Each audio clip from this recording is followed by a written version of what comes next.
Hello everyone, today we talk about Castruccio Castracani degli Antelminelli's military career unfolding amid the intense Ghibelline wealth clashes that defined early 14th century Tuscany. This is probably going to be one of the most important videos in Schwerpunkt's history. I've never really talked about Castruccio ever, but you know how important this figure is, in many ways due to Machiavelli's biography that, as you know, rendered him a bit more famous among especially the Anglo-American historiography that otherwise has not produced much about these times and places, the military history of which would have deserved.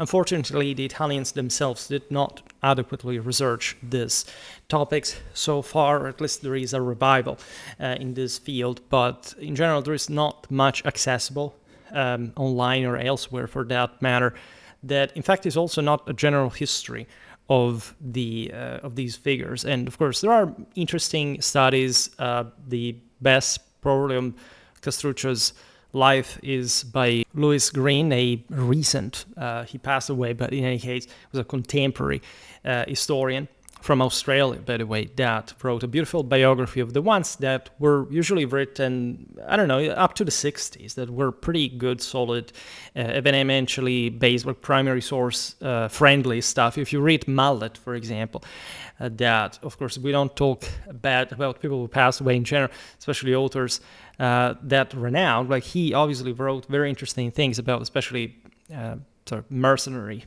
warfare in the sense of the later Italian Middle Ages. We will talk about how Castruccio fits, or better doesn't actually fit this picture, because his era and the one of other great commanders like Guccione or Cangrande gets passes mostly as the beginning of the condottieri. It's not quite what it was. Actually, was the peak of medieval civilization, and Italian communal civilization in this case was really very different from the time of other condottieri, a proper condottieri that we have, that some of them were condottieri, don't get me wrong, but they were primarily also something else, were lords themselves, right? More than people who arrived only in the later condottieri era in the 15th century to be themselves lords, as we've seen also in some videos about the Gonzaga. And in general, Mallet in that case does not even, you read his notes, just for all the people who also complain about the fact that I don't have an extensive bibliography of all this. But as you understand here, I profusely talk about primary and secondary sources. So if you just listen to my videos, you will get some of this. But you go check, and this is not valid for Mallet for that matter. We're talking sort of very famous experts in different fields. You go read their works, sort of disclosuring works and not, because in any case, especially in continental scholarship, we have sort of people who consistently write mostly as scholars, which is almost paradoxical. Like in the Anglosphere, you have sort of a sharper divide between disclosuring publications and else, and this is especially dreadful as far as the military historical product is concerned, right? Osprey, for example, has done terrible things.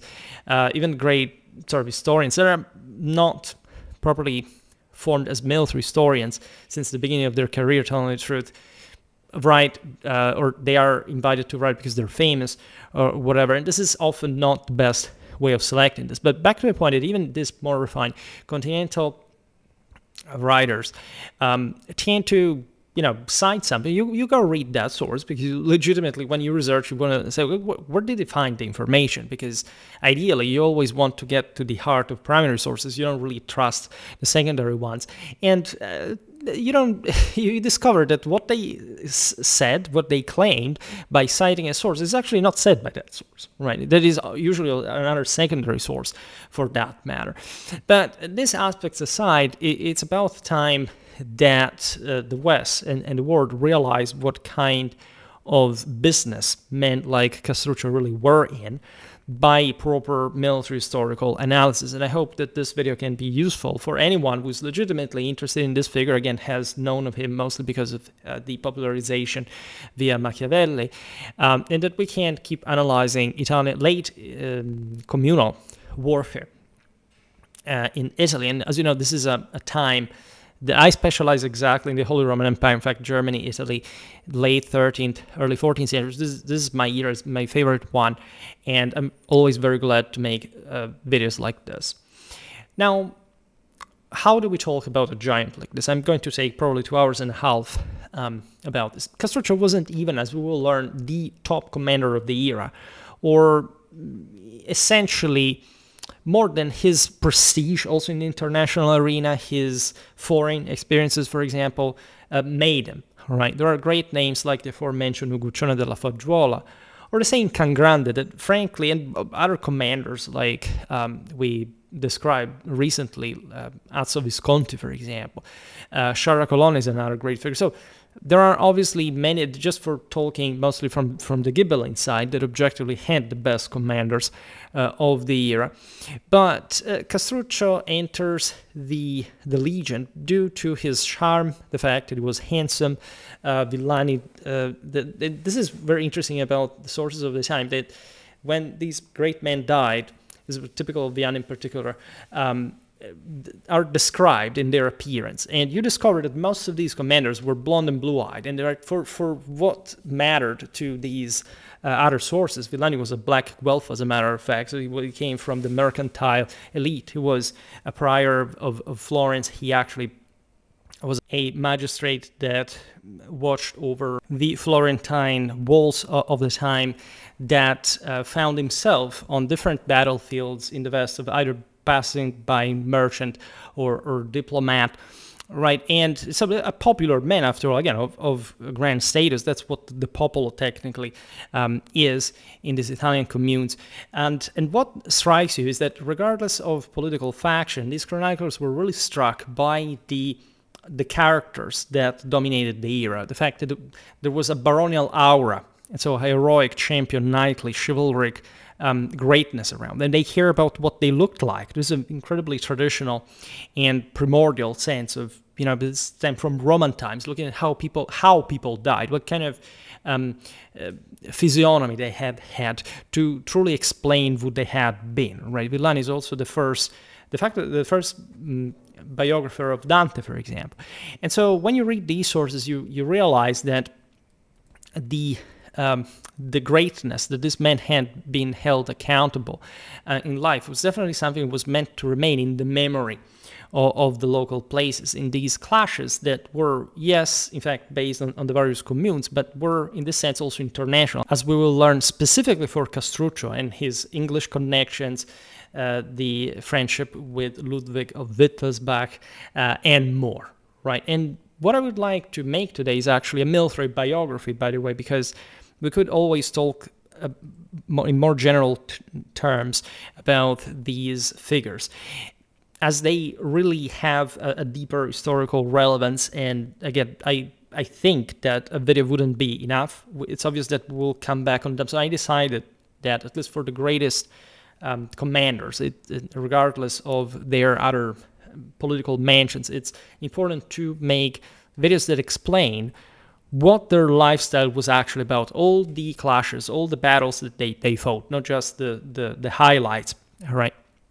And here I have also original material for that matter. In any case, the factional struggles between Guelphs and Ghibellines as well, that arises always as an important historiographical question. I'm probably going to make a video to explain that better, or to start something deeper about this. This had roots, as you know, in the 11th, 13th centuries, pitting supporters of the Holy Roman Emperor against backers of the papacy. Castruccio was in the former field, right? And by late communal Italian times, this clash often manifested in local power grabs, exiles, shifting alliances across fragmented city-states in central and northern Italy, that, however, do follow a very specific logic, right? There is not, with a good piece of all those that on X think that history is, archetype without actual human declension, and that history can simply be read in a dualistic fashion. That's not how things happen. Political fragmentation very often holds back those who would like to understand a bit more about these times and places. Objectively, these were the most overly documented parts of the world for also as far as reconstruction is concerned, as you understand, this doesn't quite help, especially who is not familiar with Italian vernacular, with Latin, etc. So it becomes really difficult, especially if you see it from the outer side without being an expert. And the question is like, but how can I even study, right, 30 city-states at a time? Like, what was going on? You really have to do it. Like, there is no other way but doing it. And then you will actually find out that behind this apparently chaotic system, you find one of the most systematically and structurally cemented and civilizationally successful and powerful societies and cultures in the history of mankind. Their military being quite probably, and I think this is something that is going to come up in historiography pretty soon, probably the single most powerful armies in medieval history, that for the aforementioned reasons haven't been properly or at all studied. And this is always the puzzle. Like, do you really think that our current understanding of the Middle Ages in comparative and diachronic terms is actually correct, right? People want to display sometimes expertise or, thoroughness by telling you, oh, look, this source actually says this, so it's maybe the system, right? This is overall, like even just the 13th and 14th century for all European history, traumatically overly documented, opulently documented world, right? If you don't have a systematic understanding of this, or if you don't have a deeper culture, like decades of experience in terms of historiographical research knowledge on your own, it's extremely difficult that through details, minutiae, anecdotes, you will be able to claim any awareness about the functioning of this system. Right, so I would really advise to anyone who has any interest in these times to be serious about it, to stop using the internet, except for watching Schwerpunkt, of course, and starting to actually study several hundred books, right? If you really want to understand a specific, a couple of generations of a specific region in Europe, if you want to claim to have any kind of reliable or tendentially reliable or accurate understanding of this, right? Now, we all know what this wealth Ghibelline struggle originated from, so we don't need to repeat ourselves regarding, the whole story since the investiture controversy and so on, right? We just recount that, as we've seen also in our videos about medieval Florence. I made a pretty thorough series that, starting from the 13th century, addresses 50 years at a time. And so we have 6 videos until the 1500s. Actually shows you indirectly, because naturally Castruccio becomes quite important for the Florentines, as the same later Machiavelli expounds, for you to get essentially what the general picture really was, like the attempt of the Hohenstaufen to control Tuscany, the eventual hegemonization of the Italic kingdom by the Angevins, of Naples, the especially as we will see today, because it enters in our chronological frame, of course, Henry VII's expedition and so on. Admittedly, I haven't made a video about Lucca yet, right? And why we talk about Lucca, Castruccio was born there in 1281. And he will be lord of the city at a point, leading the strife against the Florentines mainly from there, but not only.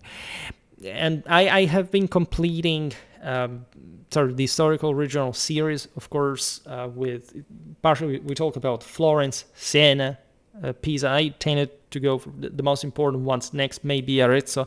I made something about Aretinian warfare, as a matter of fact, exactly in the first half of the 14th century. We talk about Castruccio there, because Arezzo was fundamentally, together with Pisa and Lucca, at a point the only Ghibelline power fighting against Florence, and from their side, from the Apenninic side, the only coming from the east, as a matter of fact. So there is all a strategy we'll understand better now, right?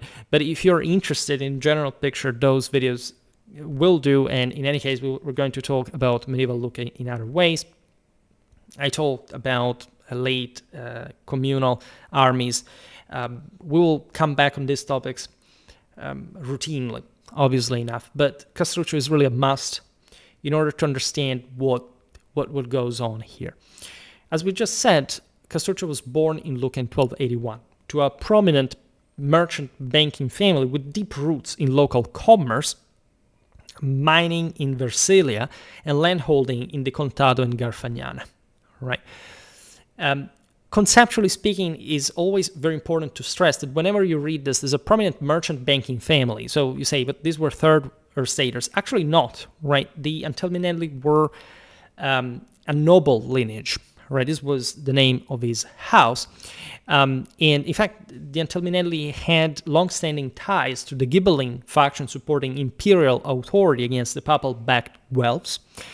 This Ghibelline Guelph division does not fundamentally follow the pattern of, the Ghibelline families were descending from the older feudal nobility. Like, the Italian communes had expanded so much that most of the nobility was fundamentally stemming. In part, they did descend from important sort of houses also of Germanic origins. If you look at, the same Alighieri's house, the name is after at least a German. It's true that there had been the Longbirds in between, that there is the Carolingians. So this could be simply patronymics that were extended to clients, etc. That onomastics does not have to do per se with a genealogical link with the older imperial nobility, right? But becoming noble was the equivalent of that at the time. The Italian city-states essentially obliged you to participate to the army, which was also a honor, a privilege, as a matter of fact, since the consular regime, if you were affluent enough. And so Lucca had important textile production, like most sort of cities in central northern Italy. And so these military clans were making lots of money also through, of course, commerce, right? They were incredibly rich. This is important in itself. The Antelminelli were, in fact, among Lucca's influential houses engaged in international trade networks extending to the Mediterranean and beyond, with properties that included valuable agricultural estates, mineral resources that funded their political and military endeavors. So imagine living the life of a knight, right, with retinues, with clients, etc. The Antelminelli were essentially white Guelphs, even to a degree. They helped at some point Lucca's mediation with Uguccione, as we will see now, to eventually get back, in fact, the same expelled Antelminelli at the head of the white families into Lucca after the war against Pisa had broken out. Lucca itself was a prosperous Tuscan republic known for silk production and banking, strategically located near key trade routes and mountain passes. Right in the north, you have this strait, so to say, between the Apennines and the sea in the area of Luni, that, as we will see, Castruccio will eventually control with quite strategic relevance, because essentially the Cisa Pass connected the Po Valley, Emilia, with Tuscany. At that point, also the older reinforcements that could arrive from Liguria, they had to pass from there. So Lucca is just above Pisa. It's very close. There is basically a mountain range. Lucca is in the Cerchio Valley that basically reaches the sea, very close to the Arno mouth. There are two distinct basins, but fundamentally the direction of the Arno Valley and all the wealth that is carried, that basically Tuscan civilization revolves around, also the struggle, in fact, between Florence and Pisa in particular, leads to Pisa. There's few, again, tens of kilometers away. And initially, Lucca had, at the beginning of this period, had been Guelph, fundamentally. So it had normally been at war with Pisa. This is a phase in which the Italian city-states are still relatively balanced with one another, so they don't have the strength to simply take over one another. But gradually, in Castruccio's time, things will escalate. And so this is actually going to happen through fluid, sort of multi-city regimes, signories, of which Castruccio will, in fact, be a very important example. The strategic location of Lucca in this sense is crucial, right? It's smaller than Pisa, so it's weaker than Pisa. Pisa has also, as we'll see now, an important military tradition. It will help Lucca as well. Lucca is more more of a secondary center compared to the giant, at least.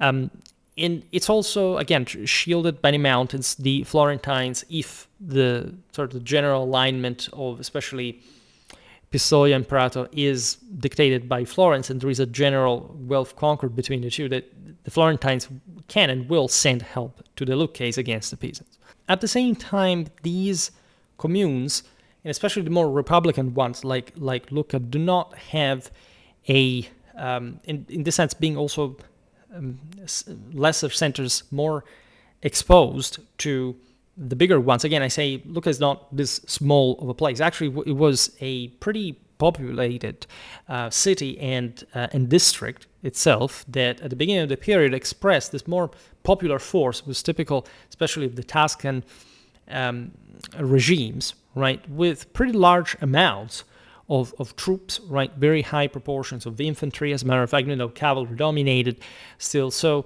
it's a typical wealth kind of popular-based kind of system that, however, is tendentially at war more vulnerable, right, softer, so to say, than the more driven Ghibelline and already tendentially steadily oriented cities we will see now, right.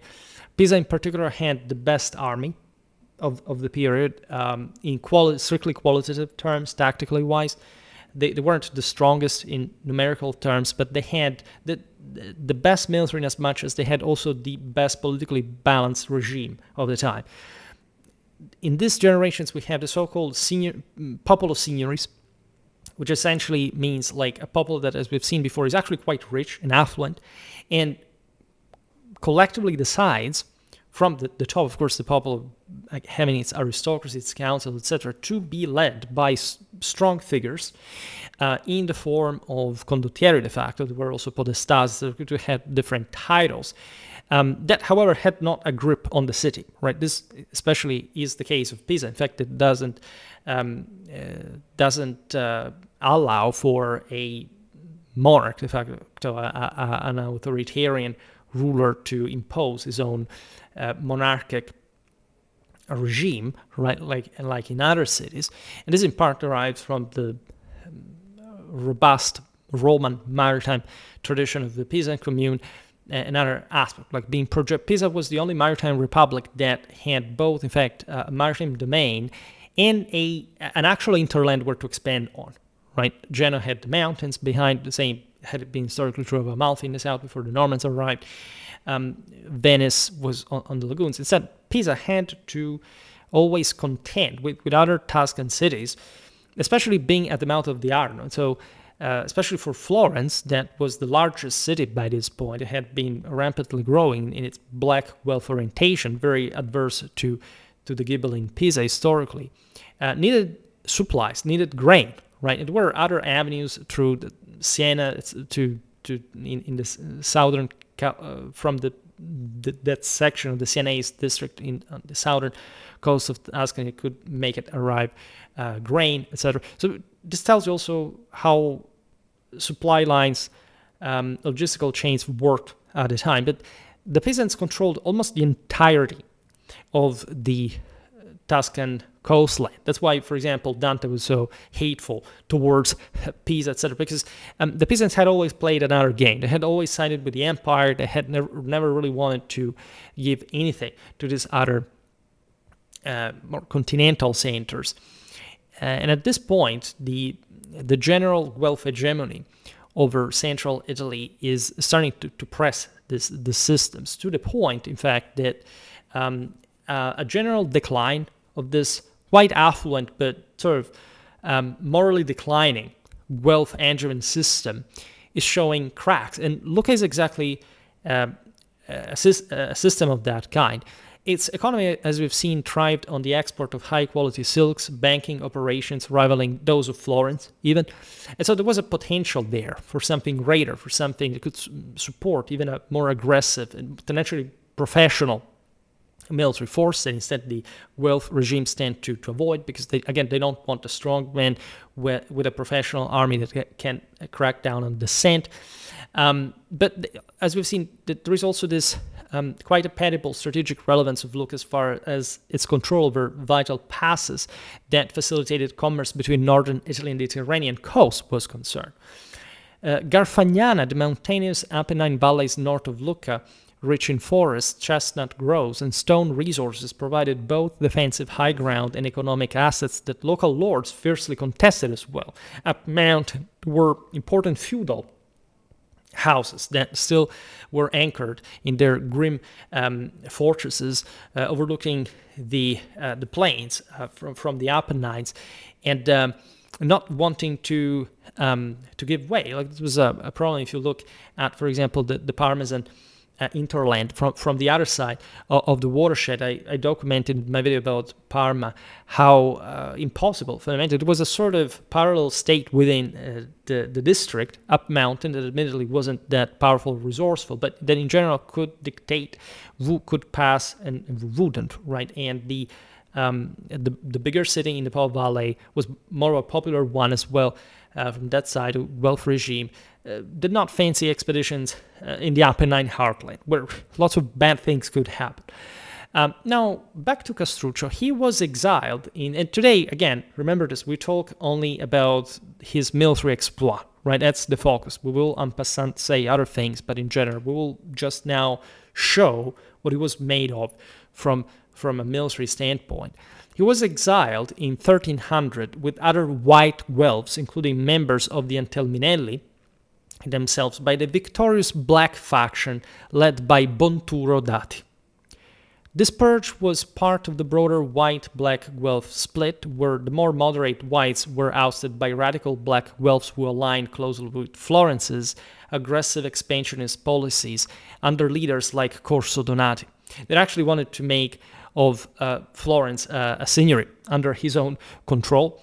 Donati is yet another figure that I was saying before. Villani describes as this terrifying baron that, again, blonde, blue-eyed, always the same archetype, that rode across the streets of the most republican Florence, and that everybody still called the baron just because of the splendor of his lifestyle. And this already tells you how, in fact, the idea of sort of here black, white Guelph, particularly in Florence, but also in the general picture, Guelph versus Ghibelline, is relatively shaded. Donati was a magnate, right? And so the Florentine commune had all an anti-magnate legislation, like most of these regimes in Italy, that would keep this what Villani calls, in fact, the Catilina of Florence, right? In this case, for Corso Donati, in check, right, through severe restrictions. At the same time, while the black Guelphs were sort of more inoxidably pro-papacy, the truth is that the whites were not much like a simple moderate faction. But this is a cliche that is always pushed because people have to explain who these white Guelphs are, because, again, we know of Dante being one. But the truth is that the white Guelphs were Ghibellines, right? There is really not another way to see this. Like, you don't see, first of all, from the Guelph side, there is not really a coherent doctrine, right? From the Ghibelline side, there is a general politology, you know, what the role of the empire, there is all a metaphysical representation. This is true also among the Guelphs. Like, Guelph knighthood was exactly the same as the Ghibelline one, right? You could have more connections to the papacy, to Naples, to the French, etc. But in general, right, the whites even less. Like, they constantly sided with the Ghibellines as were when they were ousted. And this is something that Castruccio and Dante, for example, had in common with the exiles' experience in particular, but also the white factionalists. Remember, the black Guelphs are the ones who want to maintain this republican, popular, sort of economically based hegemony. Generally speaking, supported by the Angevins of Naples, financed by the papacy. And so Lucca is fundamentally black Guelph at this point, and it separates itself from the whites that are expelled. The parallelism with Dante is not peregrine, because the white Guelph split within the Guelphs with this sort of ideal reflection of moderates versus hardliners, brought the black Guelphs gaining dominance in Florence after 1301. We've seen it also in the video about Charles of Valois, as a matter of fact. That is the guy who expelled Dante, was also a magistrate of his a priori of the Florentine commune, and extending purges to allied cities, right? So there's this trail of political repression, of expulsions. The buildings, like the possessions of these exiles were often sacked, leading in fact to widespread property confiscation and the creation of a in fact class of displaced soldiers and exiles across Italy, because these men were never fully deprived of the entirety of their wealth. They had lots of lands all across the district. It was never fully controlled by the commune per se. They had friends elsewhere. Italy was split in itself, regardless of the tendential wealth prevalence at this point between these sides. And so, given the military lifestyle that we described before, these were always sort of knights, men-at-arms with retinues, with followers, with all a support net that could back, in fact, a return. And so all the plots, all the regime changes fundamentally also derive from this. There is a very precarious equilibrium between the centers of power that now the incredible manpower and material wealth of Italy is going to overthrow fundamentally, with the beginning, in fact, of the regional states, with one city that is able to assert now full control and more cohesive sense on others. Orphaned young after losing his parents amid the turmoil, the spirit of wandering forged Castruccio's skills in survival, negotiation, and combat, turning personal adversity into the foundation of a formidable military career. This displacement in fact, launched a long period of service as a condottiere, so professional military captain who hired out their companies of troops. Right? Again, they were themselves, as we explained, men-at-arms. They were noblemen, so they already ruled over other knights and other professionals. And so this was their most obvious vocation and lifestyle that their houses had already pursued, even when well based in a specific city. That's what fundamentally the noblemen of the Italian communes did. Condottieri, like Castruccio, operated as leaders, therefore, of freelance companies, often comprising mixed Italian, German, and other European fighters, navigating this complex web of city-state contracts amidst constant warfare. Right? You shouldn't overly emphasize the idea that they were condottieri per se, because, as we said before, also with Mallet, the idea that there was an age of the condottieri that would have just started, right, from the 1200, and at least in a clearly documentable way, with the same term coming around. First of all, overshadows the overall continuity of military contracts that had always existed uninterruptedly throughout all the Middle Ages, the ancient world. And so this was the only way that still today, like, war is fought with, right? Even when you have subtle means. Secondly, it properly misses the fact that what happens in these generations is something radically different from the more famous age of the free companies in the mid-14th century, the condottieri, the later era. This is actually a much more important moment in history, a much bigger system, a much more military powerful one, as a matter of fact, with much larger armies, with much more intense war waging. We discussed how there are over 70 10,000 plus armies levied in Italy across a couple of generations that are exactly these ones, just for telling you also how the myth of small medieval armies is still insisted, because, again, the reaction to this is, people have literally no clue that this stuff even existed by scale, right? More importantly than even entire other countries of the strongest ones, like the French kings did not have the armies that Italians had at that point. The English ones didn't. So the idea that we have matured of Italian warfare should actually be completely redrawn from scratch. And it's, again, embarrassing that we somehow, that even the historiography that dealt with this simply looked at the quote-unquote condottieri, was also sort of an incredibly generic term, without recognizing what was happening in this crucial moment, as separated from the ideally quote-unquote golden age of the communes, like the ones of the First Lombard League that I recently made a video on, that instead were just intermediate state in civilizational development. This was actually the peak, the biggest, the unheard of by the same peoples. Now, after time in Pisa and Ancona, where Castruccio engaged in mercantile activities as well before turning to arms, activities that included trading in spices and silks while mastering financial exchanges, skills that later aided his logistical mastering campaigns. He fought in Lombardy under the Visconti and Alberto Scotti. Remember, this is before Henry VII. It is a completely different time. Alberto Scotti was a contractor for the King of France, as a matter of fact, just like Musciato Franzesi, as a matter of fact. The Italians were, the reason why we're talking about finance here as well, is that these men were the middle men, in fact, between the major European monarchies and Italian finance that were, in turn, like Scotti, Lord of Piacenza, for example, a major city, in fact, a quite rich in banking, textile activities, one.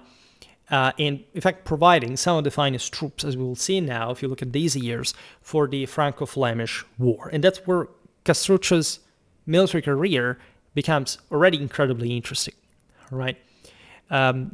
Meanwhile, the Visconti family was rising as lords of Milan, expanding influence through military and political maneuvering in the Lombard plain, the fertile region crisscrossed by rivers and canals that supported rich agriculture and trade, but required constant defense against rival powers. In fact, 1302 is also the year in which the Visconti are expelled from Milan by the Torriani, that in fact were Guelphs, and the Visconti do what the Antelminelli do. They start roaming northern Italy with partisans and supporters in Lombardy, etc., and they will finally be reinstated in Milan by Henry VII. In 1302, Castruccio joined Scotti with 400 cavalry and 1,500 infantry, later taking service with 1,000 cavalry and 1,000 crossbowmen and foot aimed at the same Milan. Right, crossbowmen represented a key infantry force. Right, the Italian communes was very, as you know, professionally cultivated, so to say, providing range firepower against armored knights. Right, hence also that's why, for example, the so-called Pavese developed in this area the most, and from there de facto across all of Europe, because the places with heavier missile fire actually developed this kind of defenses. Right, this was true also against Mongol archery, for example. In the same century, we find the Lithuanians having smaller pavises on horseback because that's how they fought.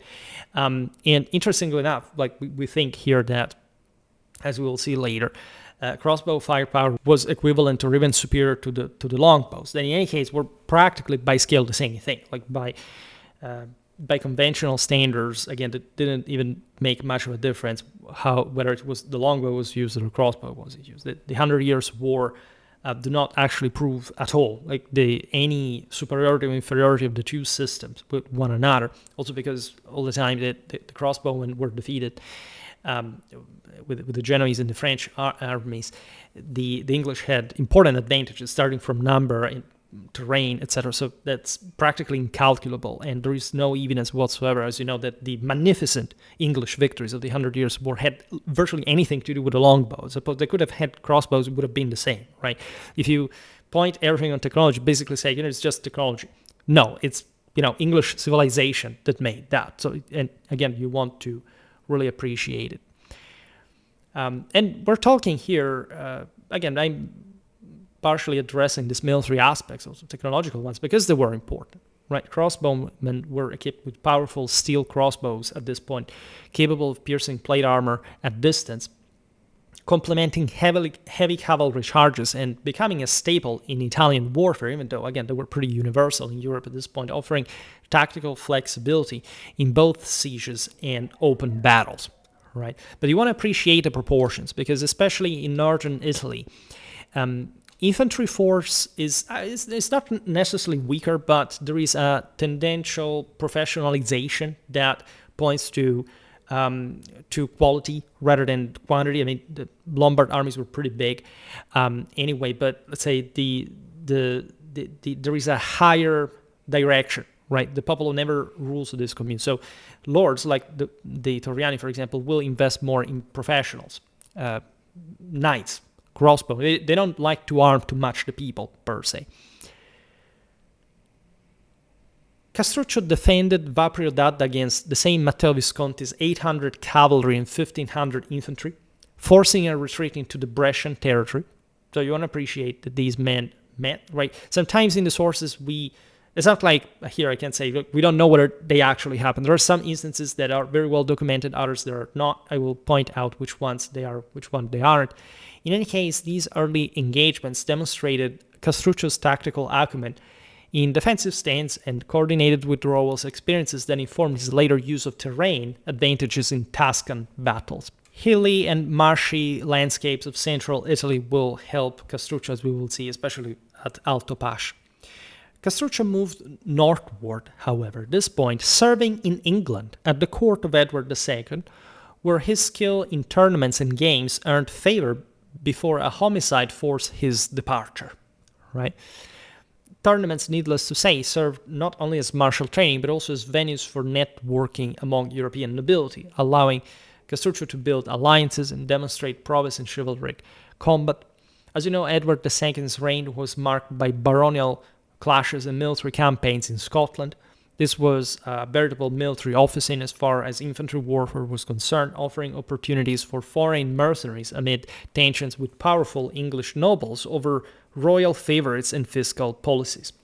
And there is actually an incident that is interestingly recorded also by later Flemish sources, and we don't know here whether Castruccio was actually there or not, but some sources do claim he was. And this is incredibly important because of what we just said, because even though we see, again, the development of, the Scottish infantries against English cavalry, the longbowmen from the other side, etc., the Italians had consistently the best infantries in Europe at this point, and in Flanders this showed. In Flanders, in fact, and France under Philip IV, Castruccio seemingly commanded mixed Italian contingents, Lombards, Tuscans, and Romagnols, armed with long lances, veritable pikes, long up to 5 and 6 meters, distinguishing himself at Arras in the defense and retreat from Terouanne as well. This is quite interesting. I will make an entire video about it because we're told also by later Flemish sources that Castruccio was there. Whether it's true or not, the only fact that a 15th century Flemish chronicle cared to say, look, in these battles, by the way, as Castruccio was fighting against the Flemish, Castruccio had been present, was a mark of honor, a badge of honor for the same Flemish, right? And we know from Villani in particular the details of these battles, and we do know of the fact that the Italian pikemen deeply impressed and scared the Flemish infantrymen and people in general that said that had never seen pikemen of that kind. The Italian way, as it's called in Villani's account, truly shocked these men that were the same ones that had truly faced in almost open field the frontal charges of the flower of European chivalry, namely the French ones at the Battle of Courtrai, the Battle of the Golden Spurs, that is described, in fact, as an upside-down outcome. Villani said that the French thought that the Flemish were bunnies made of butter, and nobody thought that they were capable at war. And so, as you know, things escalated. Eventually, the French won the war, but this was this terrible phase where the whole country was on fire. And at Terouanne, apparently, these Lombard and Tuscan infantrymen were overwhelmed by Flemish numbers, and they carried out a masterpiece disengagement maneuver by also setting on fire the fortified bridge on the River Lys, etc., thanks to their way of war.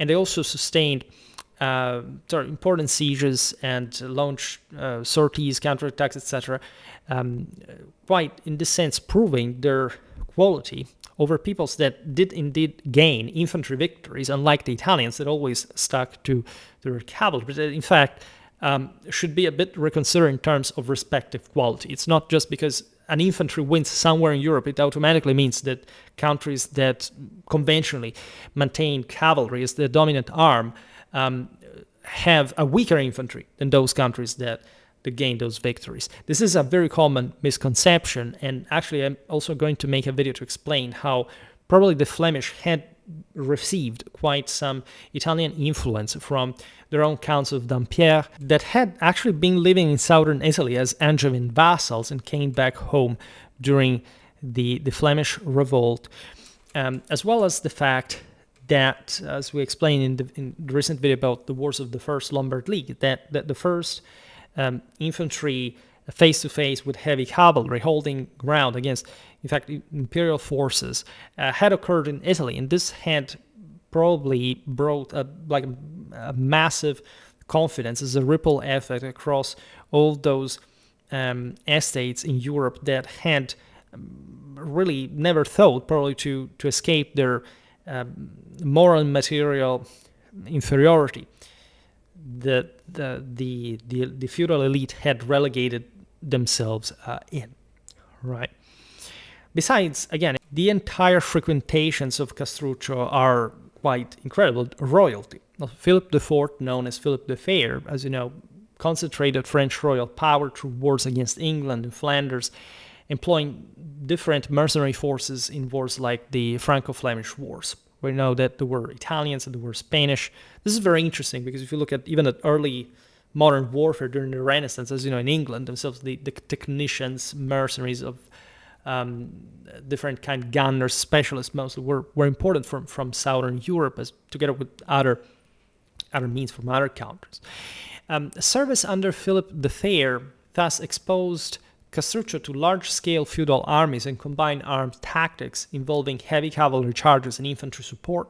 Again, all things that obviously in Italy were being pioneered at this point, even beyond these places, but still being fundamentally equivalent in scale. So adding definitely to Castruccio's experience, broadening his understanding beyond also Italian mercenary norms, how important the ones of his own actually were, and how much could be done, right? These experience combined with later service under even the Scaligers in Verona and as constable for Venice in Capodistria around 1310, equipped Castruccio with tactical versatility and familiarity with professional mounted forces and mixed operations. The Scaligers' seigneury in Verona exemplified efficient Ghibelline governance, blending military might with administrative control over trade routes along the Adige and Etsch River. That also posited, in fact, in very important terms with Germany, with imperial power. The Scaligers will eventually seize Lucca at a point after Castruccio's death, as the city had exhausted itself. And so there is this very interesting back and forth, as much as we'll see now, partial friend of Castruccio's, Uguccione, had also gone over after his exile from Pisa to fight and die for Can Grande della Scala in Verona. Returning to Italy around the time of Emperor Henry VII's descent, Castruccio aggregated with, in fact, Uguccione della Fagiola's Ghibelline troops after the Peace of Ripafratta. Henry VII's expedition that I want to make an entire series on, so to reassert imperial prerogatives in Italy after decades of weakened authority, rallying Ghibelline factions against Guelph dominance. Henry VII of Luxembourg was elected King of the Romans in 1308. He launched this expedition in 1313 into Italy, and it's mostly famous again because of Dante's commentary on it, but it's actually a much bigger deal. It managed basically to recompact, especially in northern Italy, under a prevalent Ghibelline control, right? And this essentially opened the path for the shift of the major theaters of war in Tuscany as well, especially due to the German mercenaries that he had left at his death in the same central Italy on his way to Naples, that were hired by Uguccione della Fagiola in Pisa, and that would in fact turn out to be instrumental to the same Uguccione's rise to power in the Maritime Republic, right? The Pisan Republic being always wary, as we said before, of any sort of autocratic attempt. In fact, as we said, Uguccione would also be exiled, but they kept the mercenaries, right? Interestingly enough, and they and this aligned well with Pisan Ghibelline alignment, right? Uguccione is also yet another character, and he's probably the most historiographically underestimated leader here. At least he happens, and here a minimal digression on how we should evaluate the importance of battles in the Middle Ages. To have, in fact, fought what is likely the most tactically sophisticated battle, at least in medieval Europe, namely Montecatini, that is far more important than Altopascio, Castruccio's triumph. But again, since later modern sources talk more about Castruccio than these other ones, that again, if you read the basic historiography of these chronicles, it's obviously Montecatini is enormous. It's also like something you can't check. Like, it's not a mystery that it was a major battle, the most important one, but the fact that nobody thought of it, and that even in the Oxford Encyclopedia of Medieval Warfare, this is not mentioned. You have all the smallest weird clashes that were taken from God knows which bibliographies about different places, and a clash between 30,000 and 20,000 men where Angevin royalty died, like shattered the entire sort of political landscape of Tuscany, and also in fact displayed the single most tactically advanced performance ever seen. Like, really leaves you speechless. Well, Uguccione found himself, like, if politically, right, there had been, I don't know, here Cangrande or the same Castruccio or Characolon or whoever, that battle would have unfolded with similar great might, right? So we would remember this or that condottiero because of that capacity. But at the same time, what is fascinating, and that is often underappreciated for the Middle Ages, because objectively, it's difficult to find at this time a level of statile and unitary control that makes you say, okay, well, but we can't evaluate the military capacity of a commander because it was fully at the head of a larger army, fully supplied, and so could systematically carry out warfare beyond sort of the limits of all these heavily, again, fragmented but also fortified systems, right? We are underestimating medieval civilization. If you look at the top size of armies of 30,000, it was actually pretty frequent to have clashes of that kind, even compared to the ancient era. So it's also a matter of perspective. But in this sense, we will never know whether, even if Uguccione, in order to manage Montecatini, was one of the greatest commanders in medieval history. And again, very few people even know him or have heard of him, right? Castruccio equal, but also his Altopascio was a smaller clash than Montecatini. But in that sense, that battle is more famous. And so be extremely careful with sort of hearsay names, even historiography, because it doesn't always tell you everything that is to be known. Uguccione was a seasoned Ghibelline condottiero and lord who briefly controlled Pisa and led anti-Florentine forces. That's where Lucca comes into place. Henry VII's Italian expedition had been, as we've seen, aimed at restoring imperial influence, provided the Ghibelline resurgence that allowed figures like Uguccione to challenge Guelph strongholds. Right, the emperor died, left the mercenaries. Uguccione manages in 1313, so in the same year where the emperor died, in the later summer, in autumn, to wage war against Lucca and to crush its forces at the Battle of Pontetetto, which already displays, I will not digress on this, but some tactical methods he will use on a smaller scale. It's basically the same tactics, but at the Battle of Montecatini, a couple of years later, not even. And this battle is incredibly important because, first of all, like, there are some concealed Germans that the Lucchese feared. They thought they weren't there. And Lucca, again, does not even field such a huge amount of forces, but they come out sort of very boldly out of the city with some Florentine reinforcement, and Uguccione attacks them. He pins them frontally, then some Germans arrive from the side. They cut the Guelph lines, and basically the entire army collapses. All right, and it's said that on the outer gate of the city of Lucca, the peasants wrote with the Lucchese blood, "This was made by the peasants," just to tell you what kind of feelings agitated this man. And the city does not immediately fall, but essentially this loss, incredibly bloody loss, in front of the city gates, allows, in fact, the white Guelphs to regain force. In June 1314, Castruccio coordinated Uguccione's nocturnal seizure of Lucca. Right, so he operates from within the city because the whites have been reaccepted, and actually Castruccio had been negotiating, in fact, with Lucca during the campaign of Pontetetto, and he, in order to allow the coup, occupied the tower of the three chapels and the bell tower of Saint Fredianus, that was the patron saint, is the patron saint of Lucca. So to avoid the emergency signals to spread in the city, to facilitate the onslaught, and barricading in the houses of the Onesti and Faitinelli, finally opening gates to Pisan and German bands under Uguccione and Matteo di Ugolino di Donoratico. There are some Pisan noblemen with possessions in Sardinia, etc. We'll talk more and better about Pisan warfare because it really deserves. This meticulously planned night assault utilized insider support, rapid coordination to overcome defenses with minimal initial resistance.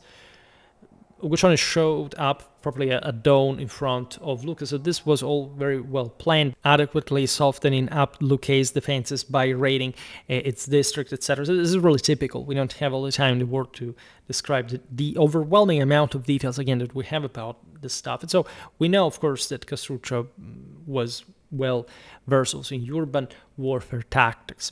Right, the forces of the intruders set fires at the posterns of the St. George Gate and the one of St. Fredianus, scaled walls, and overcame the Guelph garrison and the vicar Gerardo di San Lupidio after a brief combat, sacking Lucca, naturally sparing the Antelminelli and other white Guelph pro-Ghibelline houses as well. This daring coup exploited the internal divisions of Lucca that in a republican regime were more pronounced, especially, again, the defeat suffered at Pontetetto was sort of the not the decisive, but still quite relevant blow that eventually allowed for, as we'll see now, Uguccione's takeover of both Pisa and Lucca. Such operations relied on precise intelligence from local sympathizers and swift execution to prevent organized countermeasures. Castruccio was invested as Viscount and General Commissar of the Luni region, occupying Sarzana at the beginning of July 1314, with authority extending to Pontremoli, where he later divided the main square with the Cazzaguerra Iron Curtain to separate factions, constructed a three-towered castle in the square, and built a personal palace in the St. Columbanus district. This is, again, incredibly important because, as we will see now, there was all a support that Castruccio was receiving from the Ghibelline network he was now fully part of. Right? As a matter of fact, he had been fighting in the same Henry VII's expedition in Brescia, where he had become friend with the imperial vicar Werner von Homburg. That was, by the way, an Habsburg, telling the truth, of a collateral branch. He will die in the 1320s in the siege, in the Milanese siege of Genoa, as a matter of fact. You see how much there is. And for this reason, he was friend also with Frederick III of Habsburg. Just the other day we made a video about Albert, King of the Romans, Albert I of Germany, that was in fact Frederick's father. So you understand how sort of all entwined this really was. And this control on Luni and Sarzana was part of probably a Holy Roman Imperial feudal distribution, right? The cooptation of local Italian lords. The Lunigiana's area's strategic importance laid in its mountain passes connecting Tuscany to Liguria and Emilia, making control over fortresses there crucial for dominating regional trade and military movements. A rugged border region, right, contested across this territory by the different clans nested there, with a history stretching back to Etruscan and Roman times, centered in fact around the ancient port of Luni, known for marble quarries and trade. As you know, the Vikings at some point sacked that place in the 10th century. They thought, or at the beginning of the 11th, that it was Rome, as a matter of fact. whereas the Garfagnana referred to the mountainous Apennine valleys north of Lucca, rich in resources, but harder to control. In Pontremoli, these measures that we've seen also to properly brutally repress factional struggle quelled this partitic violence by physically dividing Guelph and Ghibelline quarters, while the new castle of Castruccio served as both a deterrent and administrative center for himself. You understand how much he was profiting of the Ghibelline seizure of Lucca. At this point, Uguccione is lord of both Pisa and Lucca, so he has been garnering a massive amount of power that will, as we'll see now, be directed against Florence. That is freaking out in the meanwhile, because Lucca has become Ghibelline. By the way, this is the day after I am editing the video, and I realized that you can perfectly hear the thunderstorm that broke out yesterday. Was massive, so it's quite romantic for Castruccio in a way, but just don't worry about it, it's all okay, and it's probably also going to fade away down the video.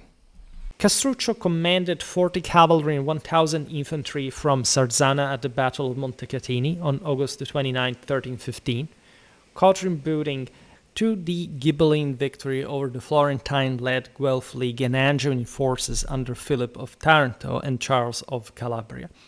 We do not really know what Castruccio did in this battle, we just know that he participated with the contingents that he levied, as we've seen from the lands which he had received the imperial vicariate for.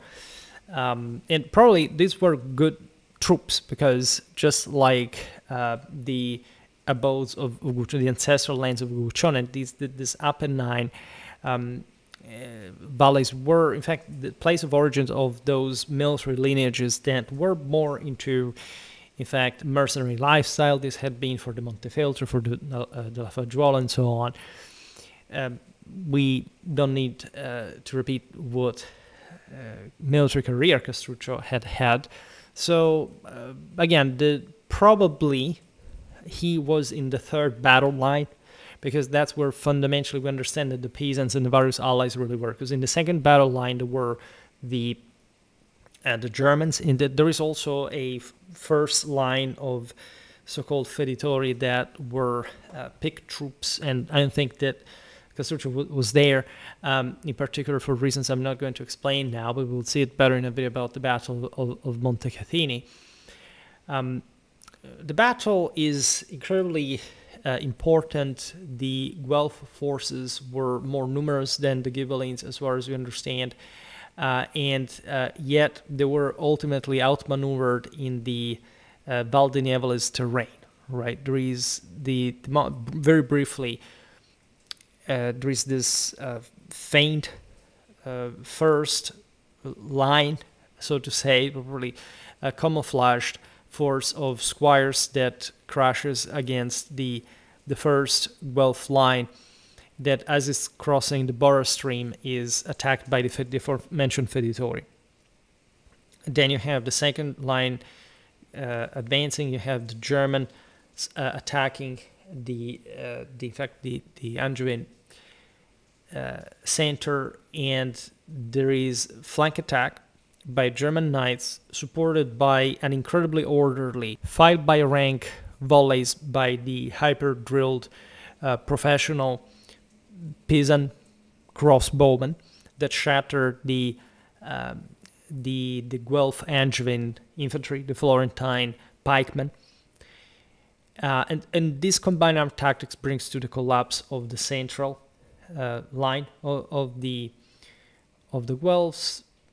The Prince of Taranto seems that was also sick with fever, etc., not to have engaged the third battle line. In any case, it was a massive bath of blood of Guelphs. I'm really skipping this because if we were again to look at everything, it would be hyper complicated. The Angevin dynasty from Naples, allied with the papacy in Guelphs, projected power into central Italy through this also dynastic claims and military interventions aiming at expanding influence northward.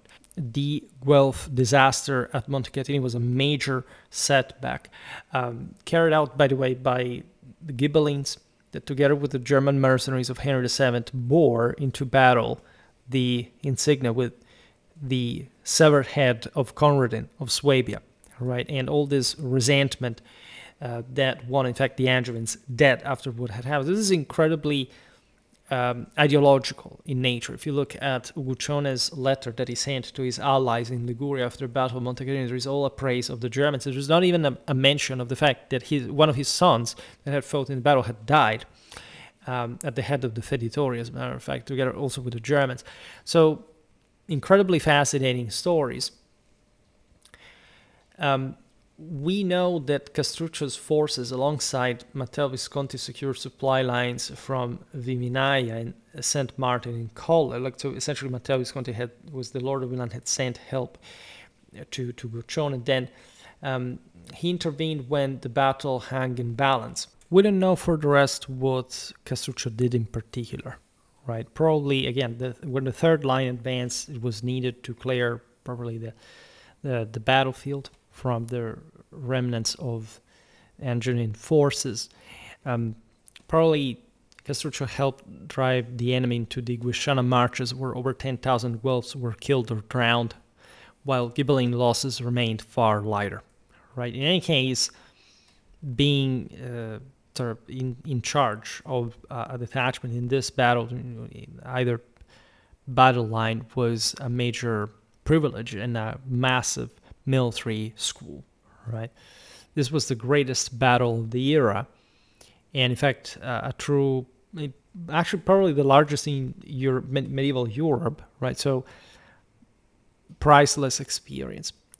Castruccio sustained a severe leg wound but refused treatment until entering Montecatini Alto. These are partially legions, but he subsequently participated in the captures of that place and Monsummano. This victory weakened Florentine hegemony and also elevated Castruccio's status among Ghibelline leaders. However, tensions with Uguccione, exactly for this reason, who viewed him as a rival, given that he was essentially the most important person in Lucca by this point, led to imprisonment in the same city in 1316 on charges of treason and overreach of his imperial vicariate granted by Frederick of Austria. Frederick's contested election, meanwhile in Germany, as rival king, highlighted the fragmented nature of imperial and German politics as well, with multiple claimants vying for influence in the same Italy. Right, as we've seen, Frederick was mostly pitted against his own cousin, Louis the Bavarian, that will, as we already anticipated, play a major role, not just in Italy, but alongside with Castruccio in particular. In any case, a popular rising in Lucca and Pisa expelled Uguccione, freeing Castruccio, who was then acclaimed Captain General and, on June the 12th, 1316, lifelong consul of Lucca, which, needless to say, was one of the most prestigious office in the Tuscan commune. This popular support naturally reflected also local preference for a native leader instead of again, Uguccione came from the Romagnol Emilian Apennine, and so Castruccio was obviously a local. Lucca did not want to be under Pisa, even as their interest now was commonly aligned with the Ghibelline cause. And so there was a capacity of Castruccio, of course, to defend the city against external threats, restoring ability after years of faction upheaval, enormous costs, by the way, wars had been ravaging the Lucchese countryside. Castruccio assumed, therefore, the same command of the Lucchese and allied forces, sending 600 German cavalry under his uncle Niccolò in spring 1316. German mercenary companies were a solid gold standard for Italian armies, as far as mounted forces were concerned. This had been brilliantly shown at Montecatini, but the Germans were really feared across the Italian countryside, and these lords were capable of using them in scrupulous ways, right? They were prized for discipline, heavy cavalry skills. Historically, they were not understood to be as disciplined as the French, therefore as collectively effective. But by now, they had bridged that gap, and they were positioning themselves, in fact, also in Europe, the French started employing them. We've seen it at the Battle of Poitiers, for example.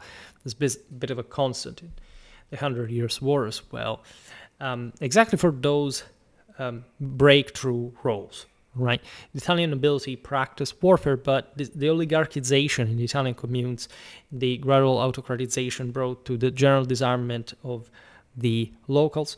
Again, the native aristocracy was warlike, but they could afford to pay somebody else to fight for them. And the Germans that were facing a massive crisis, especially of the ministerialis class in Central Europe, found sort of much better jobs, at least. They wouldn't settle down quite. Some would, of course, stay and die there, but there is no, say, enfeoffment, whatever. Most of them would actually come back to Germany. But in the moment, they really were incredibly useful. And actually, the Ghibellines of Italy had at their own service more German knights than the same emperor had, interestingly enough. These companies brought expertise in shock tactics and reliability, partial reliability, as long as they were paid, at least under contract, often serving as the core Ghibelline forces, like the backbone of Ghibelline armies to their training in military traditions. Besides, there was something about these Germans that incarnated in the chivalric archetype of the empire that legitimized the local rulers that were, as you understand here, as imperial bikers acting on behalf, in fact, of the German monarchs, while actually wielding often even sort of a greater capacity in relative terms.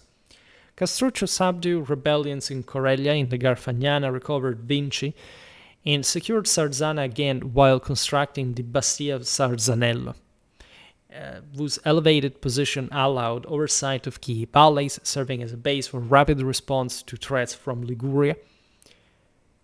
We're talking the Magra Valley, right? This will become a strategic stronghold for controlling the Lunigiana routes, projecting power further north. By mid-1316, Castruccio received extension of his powers for another year. They were contracted, they were bought normally as titles in offices. But this would later be confirmed for 10 more years, with an annual stipend as well, 4,000 florins after diplomatic treaties with Guelph cities, and the Angevins themselves promising subsidies for a new crusade and aid for Angevin efforts in Sicily and Greece. This is interesting because it shows you how technically, like, these forces were overall Italian. They had also broader horizons aside from the local Guelph Ghibelline rivalry. All right, so it was a way of co-opting, controlling. And there was always the Longa Manus of Naples, of the papacy of France, even among the Ghibellines, trying to reach out. Florins were the gold currency of Florence, a standard in Italian finance known for its purity and widespread acceptance in Mediterranean trade. From 1320 onward, Castruccio waged a relentless war against Florence and her allies, anyway, while expanding control over, again, the Lunigiana, Garfagnana, and Nievole Valley. Right, so expanding, consolidating positions. This posited him as essentially the first line foe of Florence. Right, it wasn't another enemy at this point that was challenging the Lily city as much as Castruccio did. Naturally, this brought him a lot of support from different neighbors, also from northern Italy, etc. As long as the Ghibelline cause was continuously reviving against the Guelph overpower. Castruccio's strategy combined direct assaults to fortifications, raids in the most fertile areas, but also diplomatic isolation of Florence to erode its regional alliances. The connections with Arezzo, for example, are quite important, we mentioned before. The fact, for example, that Castruccio expands in the Nievole Valley, where, as we've seen, the Battle of Montecatini has been fought, is relevant as this place was not just important agricultural resources, but it had key strongholds between Lucca and Pistoia. Pistoia being essentially the westernmost stronghold of Florence, albeit not technically part of a Florentine superstate. The Florentines had besieged Pistoia years before with a grueling siege, and this city was not as big. Again, it's even smaller than Lucca. It had marvelously held out, right, thanks to the white knights inside of it. And now, like, Castruccio was creeping into its countryside to strip it away from Florence and consolidate all the various layers of defense of his own holdings, right, that were at this point still basically supported by Pisa, exactly against Florence, right? You have all these important communication lines towards the most important city. In spring 1320, Castruccio invaded Florentine territory itself with 1,200 cavalry and innumerable infantry, confronting an equal Florentine host before later besieging Corniglia with 500 cavalry and 12,000 infantry, only to withdraw upon the arrival of 1,200 Florentine horse in the Nievole Valley. This was typical of the era, right? A lot of positional warfare. There is an increase in field fortification, but at the same time, a lot of harassment. In fact, siege engineering, in general, ruses. In 1329, Castruccio assembled 1,600 cavalry, including 500 from Pisa and 500 from Arezzo, the latter under the bishop Guido Tarlati, who was one of the great warrior bishops, right, of the Middle Ages, and a hell of a Ghibelline commander that would represent a bit like the spiritual acme of the Ghibelline alliances, right? In Italy, he sacked the church's treasure at Assisi. He would crown Ludwig of Wittelsbach.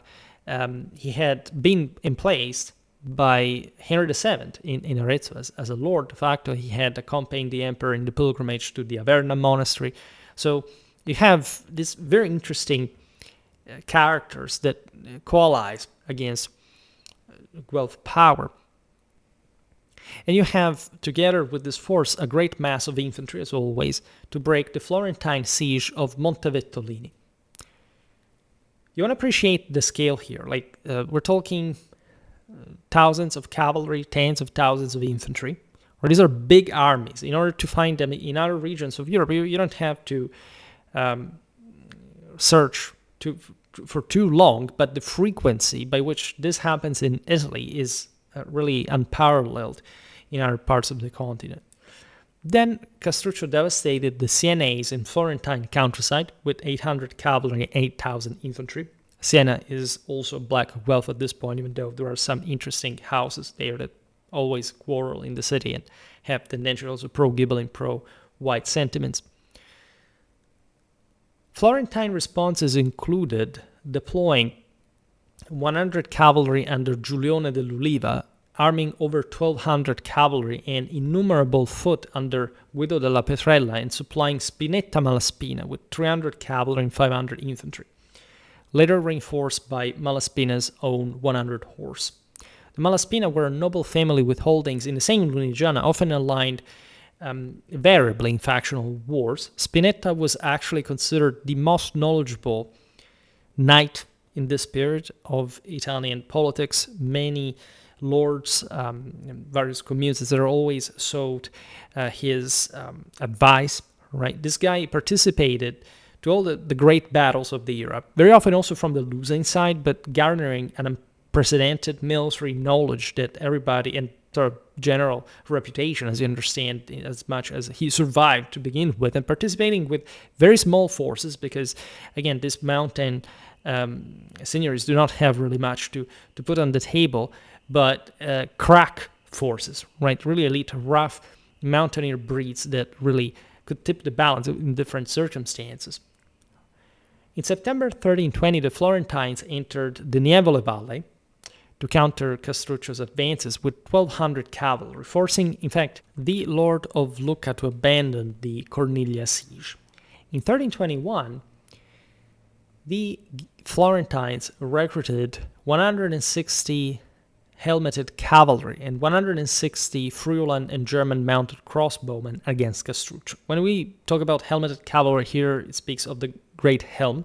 What is happening in the 20s is that the Florentines are getting fed up. especially after Montecatini, of the usual French Neapolitan support, and they want to start something new, right? Namely, opening to the hiring of German forces, which traditionally had mostly served the Ghibellines, but now their mercenaries were sort of pretty much available elsewhere. They choose this northeastern Italian context where there is an interesting mix of influences from Germany, even part from the Magyaro-Slavic frontier. You have, interestingly enough, these bands of Germans with great helms and some lighter, like mounted crossbowmen.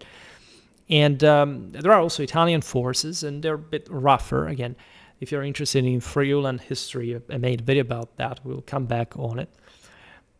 The Friulan recruits brought expertise in rugged terrain warfare from the northeastern frontiers. And Castruccio captured Fucecchio by coup de main in December 1323 with 150 cavalry and 500 infantry through a small postern opened by an insider during rain. This was also somehow typical of the era. Fortifications were so stout that it was very difficult to especially protract the siege until somebody came in relief and force and open field confrontation. So coups were sort of favored. This allowed, in any case, Castruccio to occupy much of the center and to begin the Rocca before Florentine counterattacks under Vanni Scornazzani from Santa Croce, Castelfranco, and San Miniato drove him out after fierce street fighting at the piazza entrances, with 100 of his men lost between dead and captured. Right? This could always happen. Like once you entered, you had to fight in the streets, and this was quite complicated. It was all a technicality. There were caltrops thrown normally to prevent the insider forces to deploy cavalry effectively. You have all kind of sort of inside connections, but in many ways it was also difficult to occupy, especially the citadels. And if there was a way, especially to beat the intruders in the streets before they could themselves pour in inadequate number, the better it was. Castruccio occupied Popilio and surrounding territory in the Pistoiese early, let's say in 1323, while operating in support of Marco Visconti during the siege of Genoa. It was furiously raging, with the Angevins sending a lot of support to the Genoese under Milanese blockade, before returning due to Florentine threats and winning engagements, even in Piedmont, alongside Marco Visconti against papal forces under Raymond of Cardona at Bassignana. This was happening during the anti-Visconti crusade that the papacy had launched. The crusade was led by Bertrand de Pouget. Raymond of Cardona will recur later because Castruccio will defeat him at the same Alto Pascio.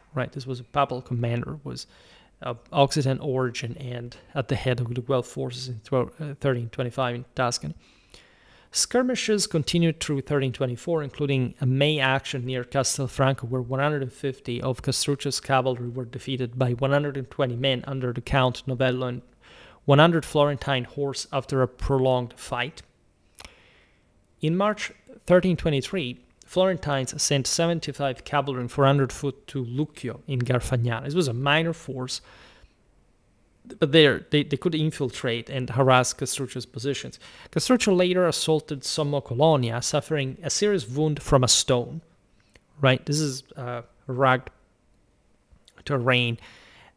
He was attacking this tower, this fortification, and as it was typical, really, and even effective against the assailants, like a stone, dropped from the walls, could be quite effective.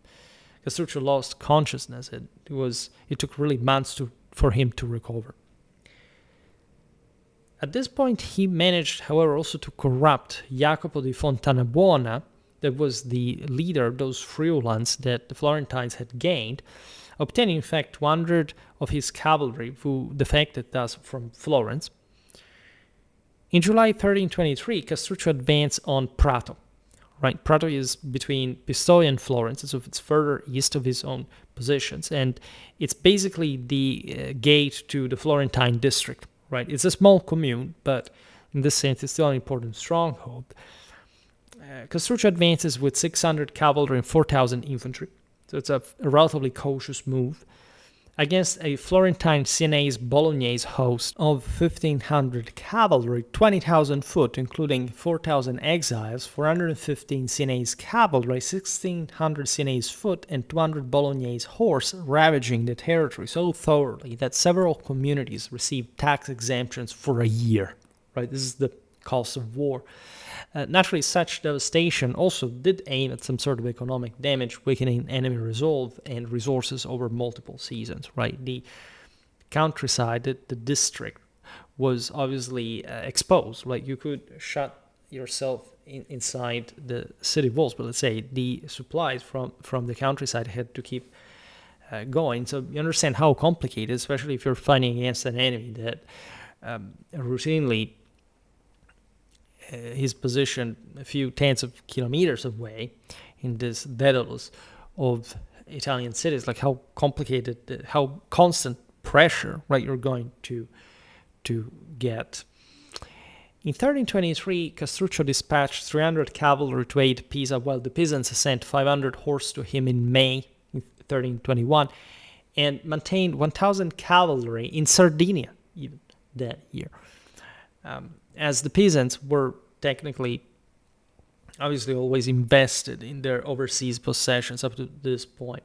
I'm extremely simplifying, by the way, right? These are all much better detailed campaigns, etc. But all these maneuvers fundamentally bring to the peak of this all.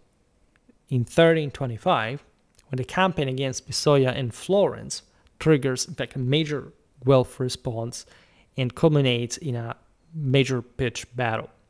Defending Pistoia with 700 cavalry and many infantry in June, Castruccio sent his brother-in-law Vanni Stregi to raid the Prato district with 400 cavalry and 3,000 infantry. He gathered reinforcements, 300 from Arezzo under the Tarlati, 200 from the Marches and Romagna, that habitually sent, for at least from the Ghibelline lordships of those very fragmented areas. It's pretty good forces. 150 cavalry from the Maremma and the counts of Santa Fiora, that were some Ghibelline noblemen infesting the Sienese countryside, being supported by the Aretines as well, bringing Castruccio's total to 1,500 cavalry and many foot. In July, Castruccio dispatched 200 cavalry to raid Prato and Florence. All this trying to provoke properly the Florentine army. He was confident of his quality as a commander, the value of his troops. As such, he really hoped to be able to annihilate an entire Guelph host and seizing as many fortresses as possible. He also sends 150 cavalry with 1,000 infantry toward Carmignan. The Guelphs do move, right? So Florence decides to deal with this threat, and this is very dangerous because Florence, Villani tells us, puts together a very rich host, right? An incredibly well-equipped one in particular. There was an incredibly luxurious display, right, of arms and armor, amount of war horses of the best breeds, etc. At the same time, the Guelphs are overconfident, as always. That's the history of Florence, in a way. Being beaten practically by everybody, albeit being literally the richest city in the globe at a time. This tells you that wealth alone doesn't make everything. At the end of August, for this reason, Castruccio finally received 800 cavalry from Galeazzo Visconti and 200 from Passerino Bonacolsi. These are Germans. They're the finest mercenaries. Castruccio paid a pretty strong amount of money to get them, right? Especially in time, but also just because they cost extremely. The 800 are under Azzo. Visconti also described this, in fact, in the video about him. Savona contributed cavalry and 3,000 crossbowmen, interesting enough. So you have these Ligurian specialists that, as you know, just as the Genoese are renowned for these kind of troops, probably because they fundamentally camped from the mountainous hinterland, and it was easier to pin down larger forces with these missile troops, because there is no practical reason why otherwise crossbowmen should have been more capable there. There is the idea that maritime powers had more technological capacity of some sort, but this is not overwhelmingly convincing. It was probably a mix of all of this. Facing Raymond of Cardona's Guelph army, so Castruccio and this commander meet once again. Guelph army, which besieged Alto Pascio with initially 3,000 cavalry and 15,000 infantry, reduced, however, by epidemic and desertions. Castruccio, by September, was fundamentally ready for battle, right? It was pretty close. One, it was very difficult to bring all these forces together. But on September the 23rd, with approximately 2,300 cavalry and supporting foot, Castruccio engaged from the heights of Vivinaya, right? What will later be known as Monte Carlo, after Charles IV of Bohemia. Positioning on elevated ground allowed observation and controlled commitment of reserves, a hallmark of Castruccio's generalship. After skirmishes, Visconti's arrival around 9 o'clock enabled the general attack into the plain, leaving most infantry on the heights. The Guelphs, reduced to 2,000 cavalry and 8,000 infantry, advanced with elite French and Florentine feditori in front. A second squadron under Borgno, and the main body under Cardona. What is interesting about this battle is that, aside from the general operational situation, you get a lot of insight of the uncertainty of what was going on. It seems, for example, that part of the Guelph infantry was actually coming back to Florence because they thought that the battle would have not actually been given, and they had basically been lured in a trap, right? We know that some infantry wheeled about in front of, in fact, the Vivinaya Heights, so the Castruccio's camp, and departed. Part of the Florentine supplies were already heading home. Villani at least tends always to rationalize Florentine defeats, like saying, if we had just done this, right, and this is an interesting analysis. Obviously, it's very analytical and critical at the same time, but it sounds like all the time, yes, of course, there is going to be always a factor that could tip the balance, right? But the important is the outcome. And so you have actually among the Guelphs a very interesting formation that probably had been matured after the experience of Montecatini, where there had been these various battle lines we were saying before, but mostly also this initial screen of squires, if you remember. So basically there are 4 lines at Alto Pascio from the Guelph side. We know less about Castruccio's formation. In fact, there was even in front of the Feditori that were already historically like the top, right, spearhead elite of formation. You have this hyper ultra elite Guelph force, that a small one, a bit, charging and penetrating the Milanese line, right, of those German knights sent by Visconti. We talked about this in the video about Azzo. So much so that we think, by the way, that given that 800 German mercenaries were a lot, right, these hyper feditori were few, so capable to break through the Visconti line, but not annihilating it, right? In fact, what actually happens is that Borgno's squadron behind them eventually collapses against the Ghibelline charge. At this point, because Villani is the main source, obviously from the Florentine side, he had much to say. Villani was the second most read source at the time after the Bible, just for telling you how relevant this is. And at that point, Cardona hesitated. instead of charging with the bulk of Guelph cavalry, he was apparently stunned for some reason. Some talk about betrayal as well, not by his side, but also by Borne or others. And so the Florentine cavalry broke, right? Infantry on both sides resisted longer. In fact, Lucca's foot killing fallen horses and riders before the Guelph rout. Infantry without cavalry could not go anywhere, so the Ghibellines managed to overrun the Guelph resistance. So this was a fairly short battle. It lasted barely an hour, Villani says. We don't know too much. Again, you see, what I said before about Montecatini is that about Montecatini you can fill tens and tens and tens and tens of pages because there is so much good information about what happened that even though we don't know 100%, like everything can be properly or more or less reconstructed, theorized, right? About Altopascio, that is again famous mostly because of Villani's account and Castruccio later Machiavellian attention. We don't know practically anything from Castruccio's side, right?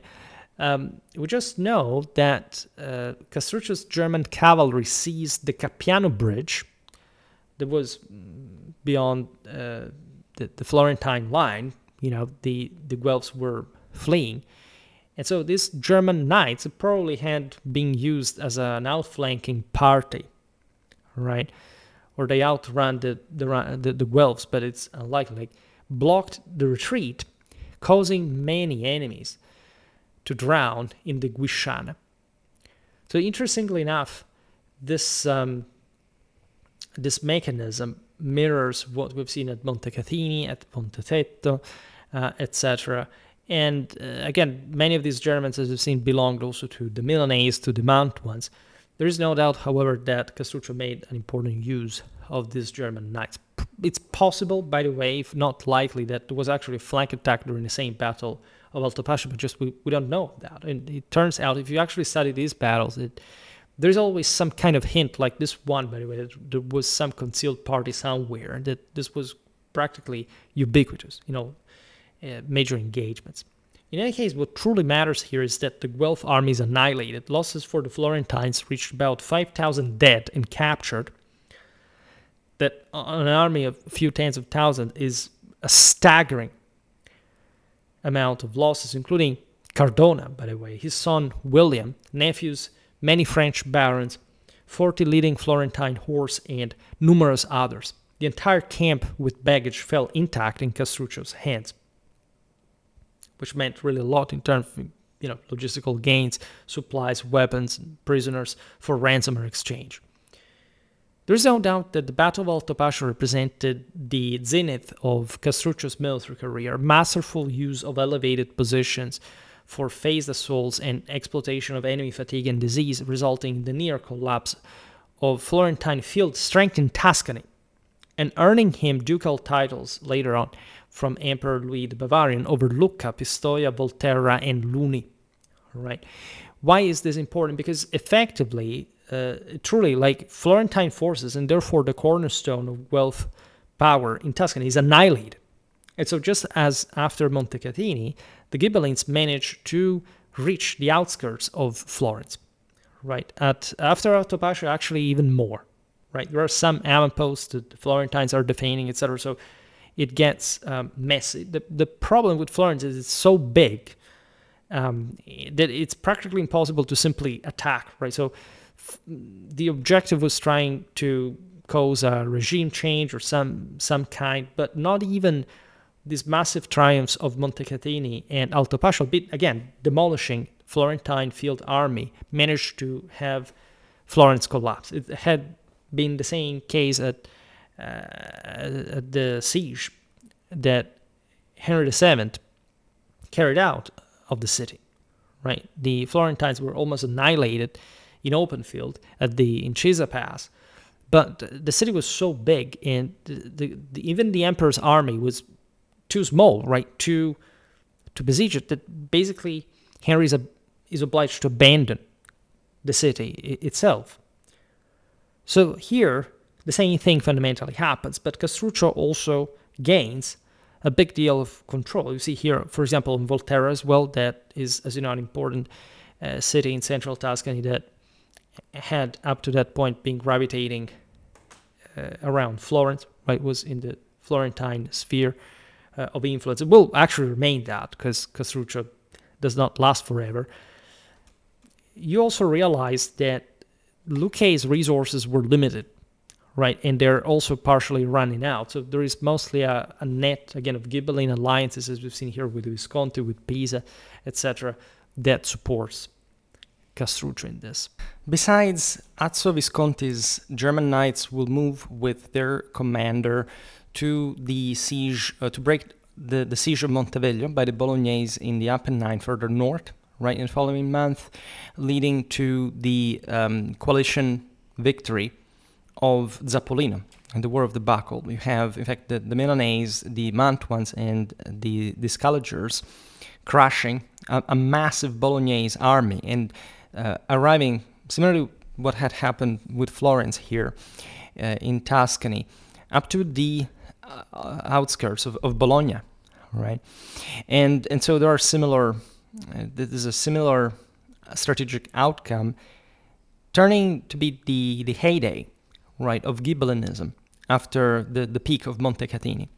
Here, for them, things are going really well in the moment. Earlier on September the 11th, a so-called battaglietta in Italian is essentially a skirmish, right? A smaller clash near Porcari. So 200 elite Guelph cavalry hold against double their number of Lucchese before Cardona's failure to reinforce allowed Castruccio's forces, including his own wounding and unhorsing by Urlimbacco. In Italian, it was for Urlimbach, it was a German commander, to prevail in that prelude. Right, and this is very interesting because it's full of these sort of chivalric clashes. This was spontaneously ignited. It seems like there were the sappers and footmen from both sides were sort of confronting each other amidst the trenches, and the knights came in this tournament field, right, delimited by field fortifications. It's again incredibly fascinating. I wish we could talk about this stuff more often because it's all incredibly well documented, right? There's plenty of information. In the wake of the victory of Altopascio, Castruccio recovered Capiano Montefalcone and the same Altopascio, because all these operations, as you understood there, were triggered by the siege of Altopascio. He destroyed the Gusciana Bridge as well and conducted widespread raids reaching San Piero Monticelli, very close to Florence, burning the same Signa, occupying Montevettolini, Capalle, Calenzano, Carmignano, Artemino, and advancing to Greve in Chianti and Torri in Pesa Valley, while running some Pali in Disdain near Peretola and later under the walls of Florence herself, with 3 pali, 1 for horsemen, 1 for foot soldiers, and 1 for prostitutes. This was the usual order, interestingly enough. And here the Milanese actually participate, so that they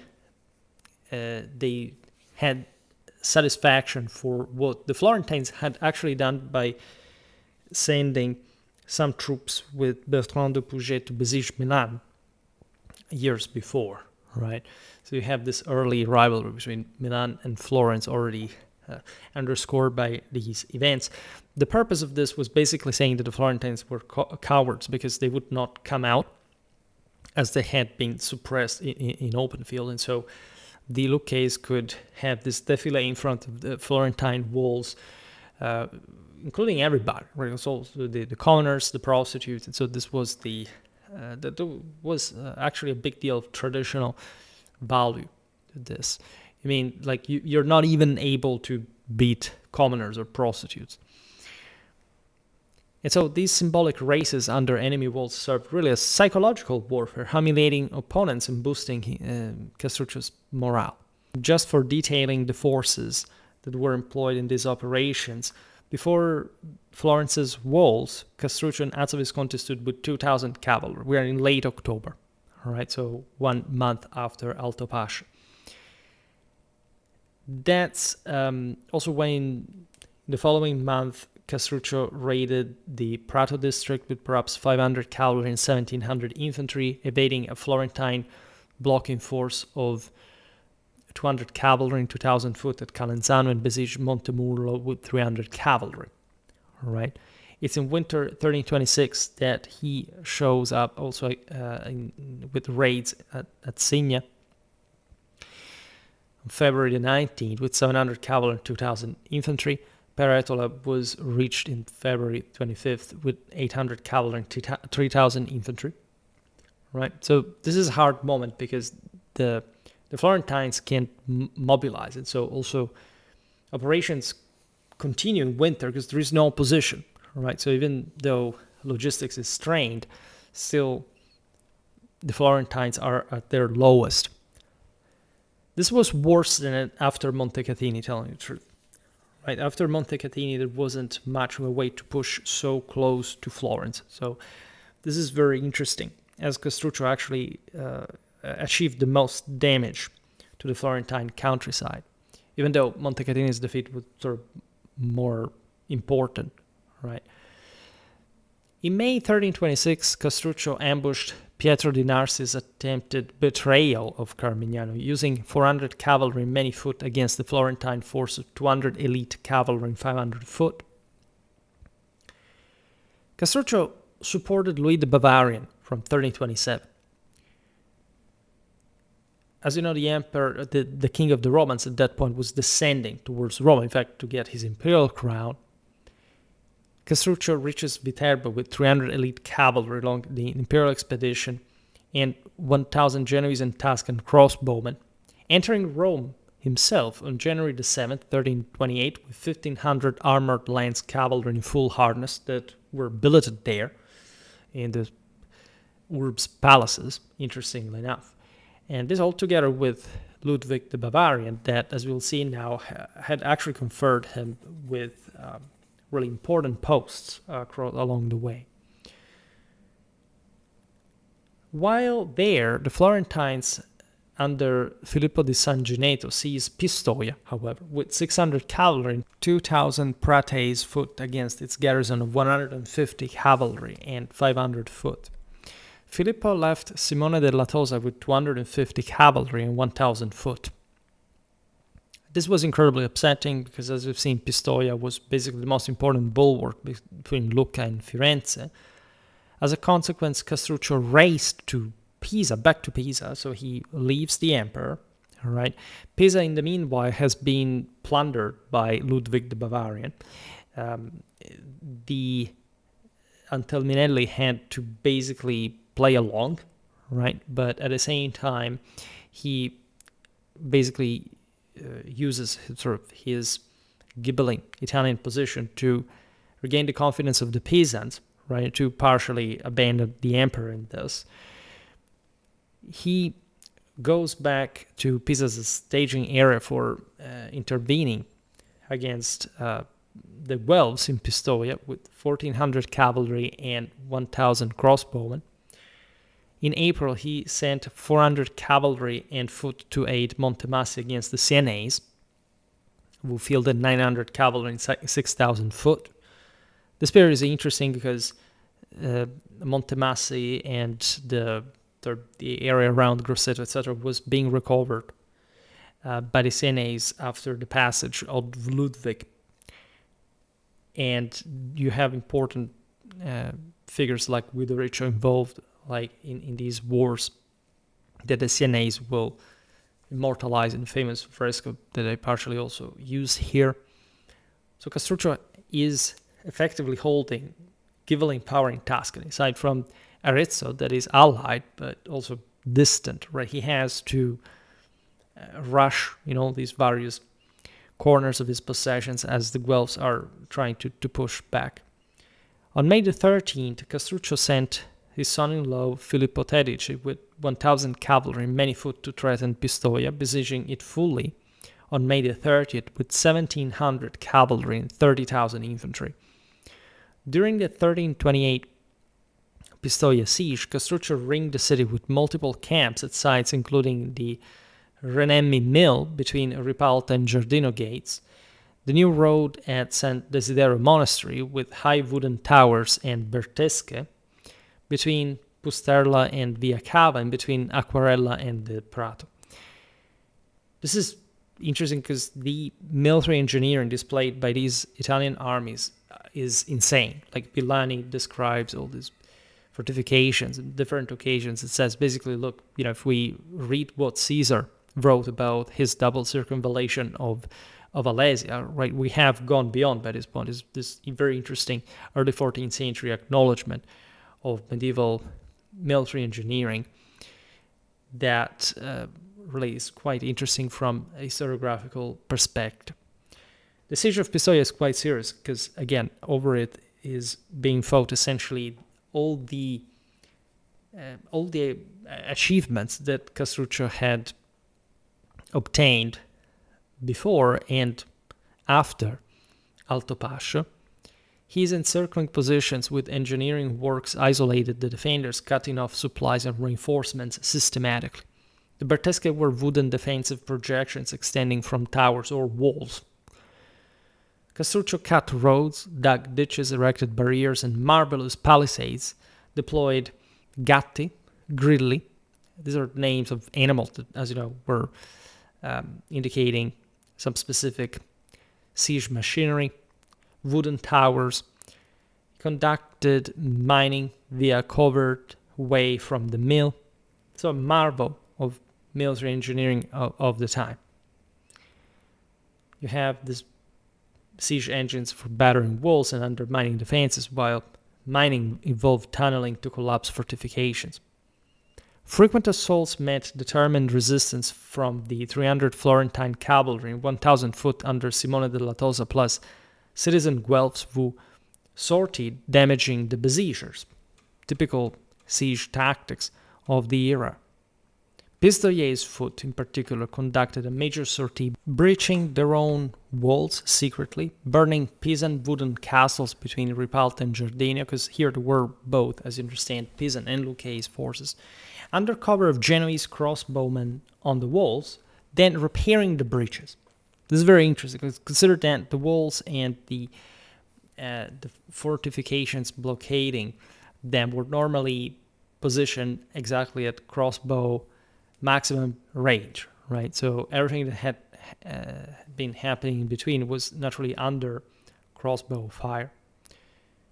Castruccio executed captured Pistoiese by hanging or mutilation, prompting retaliatory killings of prisoners inside the city.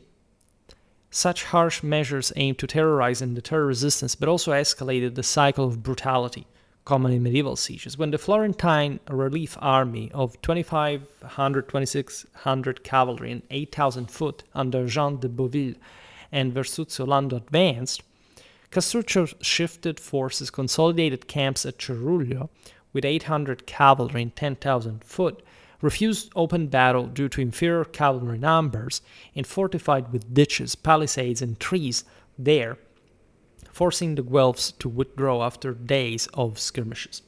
Right. This is essentially as back as Lucca, as a matter of fact. And so he conducted this very important strategic withdrawal that, however, leaves the initiative to the Guelphs that maintain the control of Pistoia. Right. Earlier that summer, Castruccio had shifted also 200 cavalry from Santa Maria Monte to Carmignano.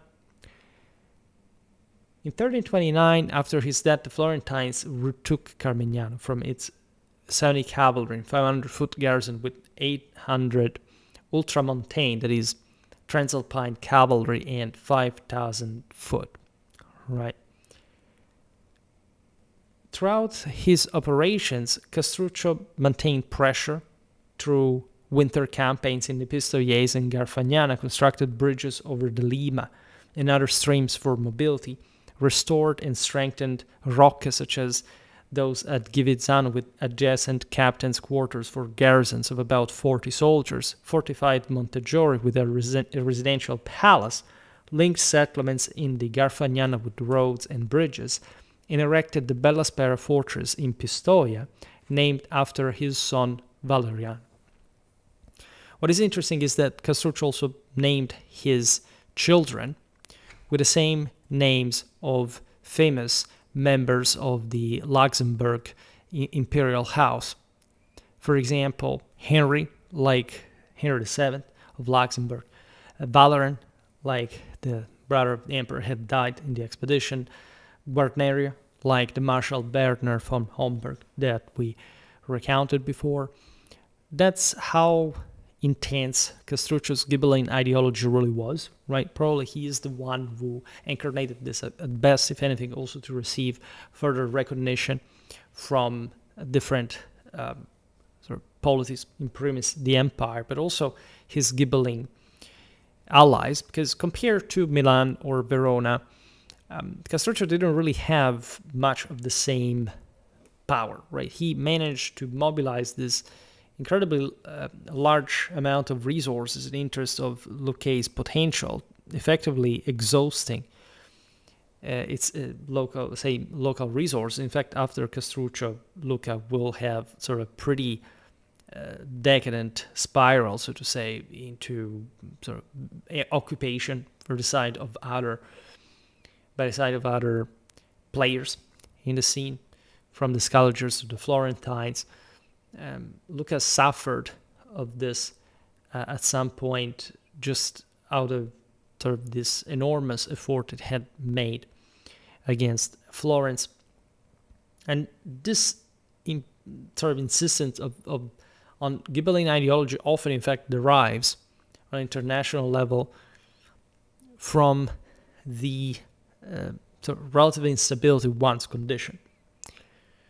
Antelminelli, under Castruccio, got from Ludwig of Bavaria the same Bavarian checkered azure and blue frame for their coat of arms with a white hound on azure background. So these are all details that somehow align with the picture. The relation with Ludwig was one of personal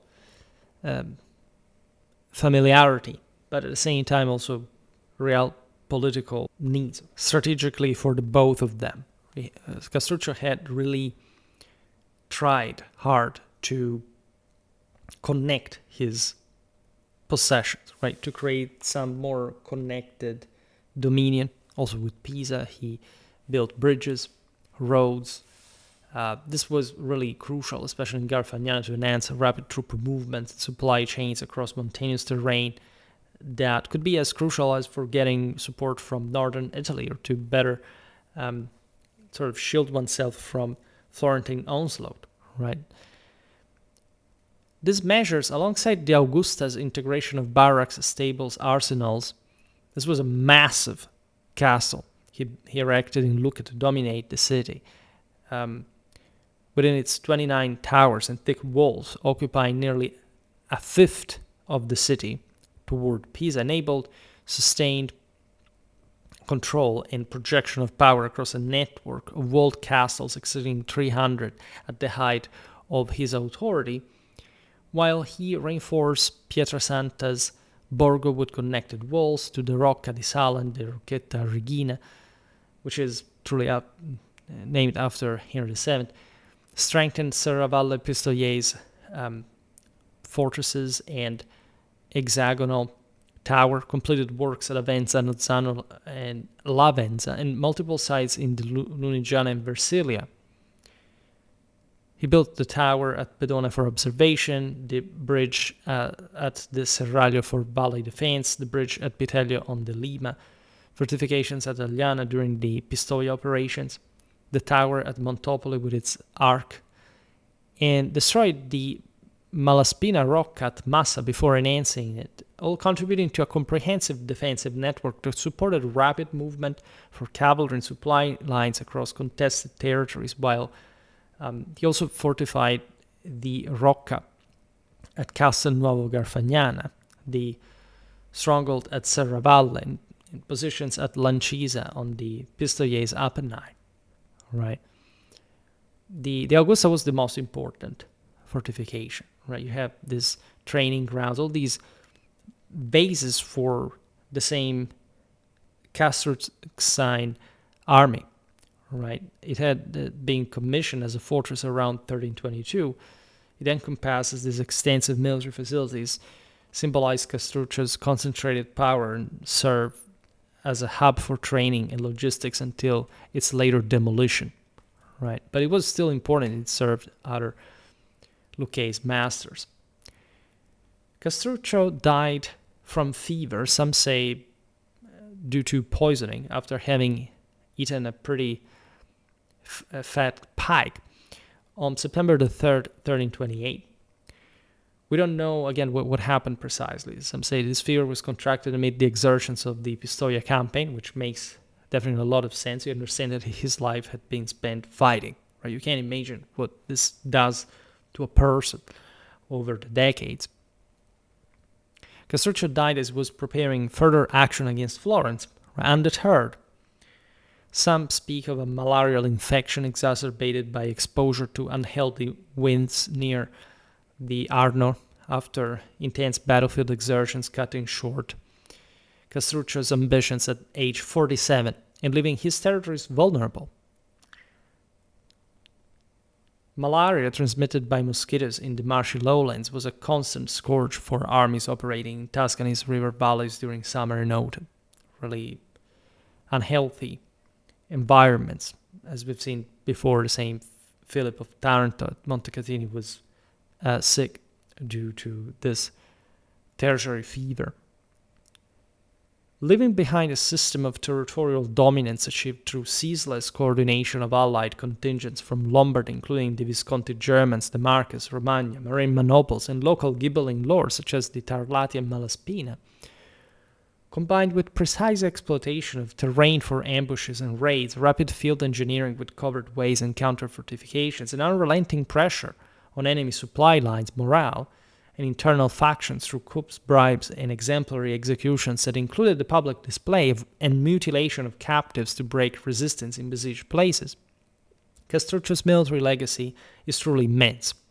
It endured as a model of the Renaissance prince for Machiavelli, even though he was truly a man of his time, and as such he should be more properly remembered, blending military talent with political pragmatism, though his sudden death prevented the full consolidation of a lasting Ghibelline dominion in Tuscany.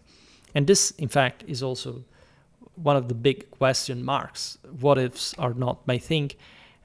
As you know, I don't believe in the scientific relevance of the same. But indeed, when you look at Castruccio, you realize that the eventual spread of Florentine power that had already been correctly identified by the imperial supporters, of course, as the most pernicious of all, and that, as you understand here, Guccione, Castruccio, and others tried to stem, would eventually prevail, right? Would eventually survive. The same Castruccio will overwhelm the Tarlati Signory in a matter of a decade, right? So Florence will actually struggle to create a unified power like the Milanese one that relentlessly homogenized local customs and administration in Lombardy to create the most proper state in Italy at the threshold of the modern age. But at the same time, in fact, it also came from the top of an immense wealth. And so the confederate character the Florentine dominions acquired, mostly through financial hegemony, right, over this smaller communes, was one of the tips of the balance in this broader Tuscan equilibrium, where some of the greatest commanders of medieval Europe effectively failed at breaking Florentine resistance. When you look at Castruccio, you really see a prince, right? Machiavelli would have called him like that, in the sense that he truly lived that splendor of regional power that was allowed to him thanks to his victories against Florence, but that was resting on too weak and temporary bases to be fully consequential for the stabilization of a true regional power, right? Castruccio never went close to that. He understood it was basically juggling with these different communes being dependent on Pisa while not fully controlling it, but receiving its support. This was a problem that also the La Scala, for example, had, right? Compared to Milan, that was already sort of confederating in a much more, as we would describe here, tendentially uniform fashion. Lombardy, there was already a very sort of interlinked region pivoting around Milan. You have these other leaders that fundamentally, regardless of their charisma and power and military skill, etc., do not succeed in cementing a more cohesive power. Right? This is true even for the bigger Pisa. Right? So Florence will be advantaged in this for different reasons. And after all, in fact, what we see here, as I said at the beginning, is the passage from a truly more tendentially regional power that Florence will extend over most of Tuscany, right? And therefore, for all scattered city-states that, as we've seen at the beginning of the period, to simply gain in this span of a couple of generations a more regional physiognomy out of nothing, fundamentally, that wasn't their district, fundamentally was nearly impossible, right? You could have these imperial expeditions temporarily suppressing wealth power, but also Ludwig the Bavarian once was fundamentally very quick, very opportunistic, right? Henry VII one was the most important, but at the end of the day, all these Ghibellines, while coalescing and even partially coalescing with some important provincial dominions, did not manage to withstand Florentine expansionism, right? Really creeping in through sheer material force, of course, led by a moral one, but a more disordered one that in fact brings to the same defeats of Montecatini, Voltopascio, and more. There is the defeat of Lucca in 1341 at the hand of the peasants that is really remarkable. But still, Florence would essentially remain undeterred. It would suffer, it would spend a lot, there would be internal issues. I talk about the gradual erosion of the same Florentine republicanism in these generations. We have a pretty hefty series on Florence, as we said before.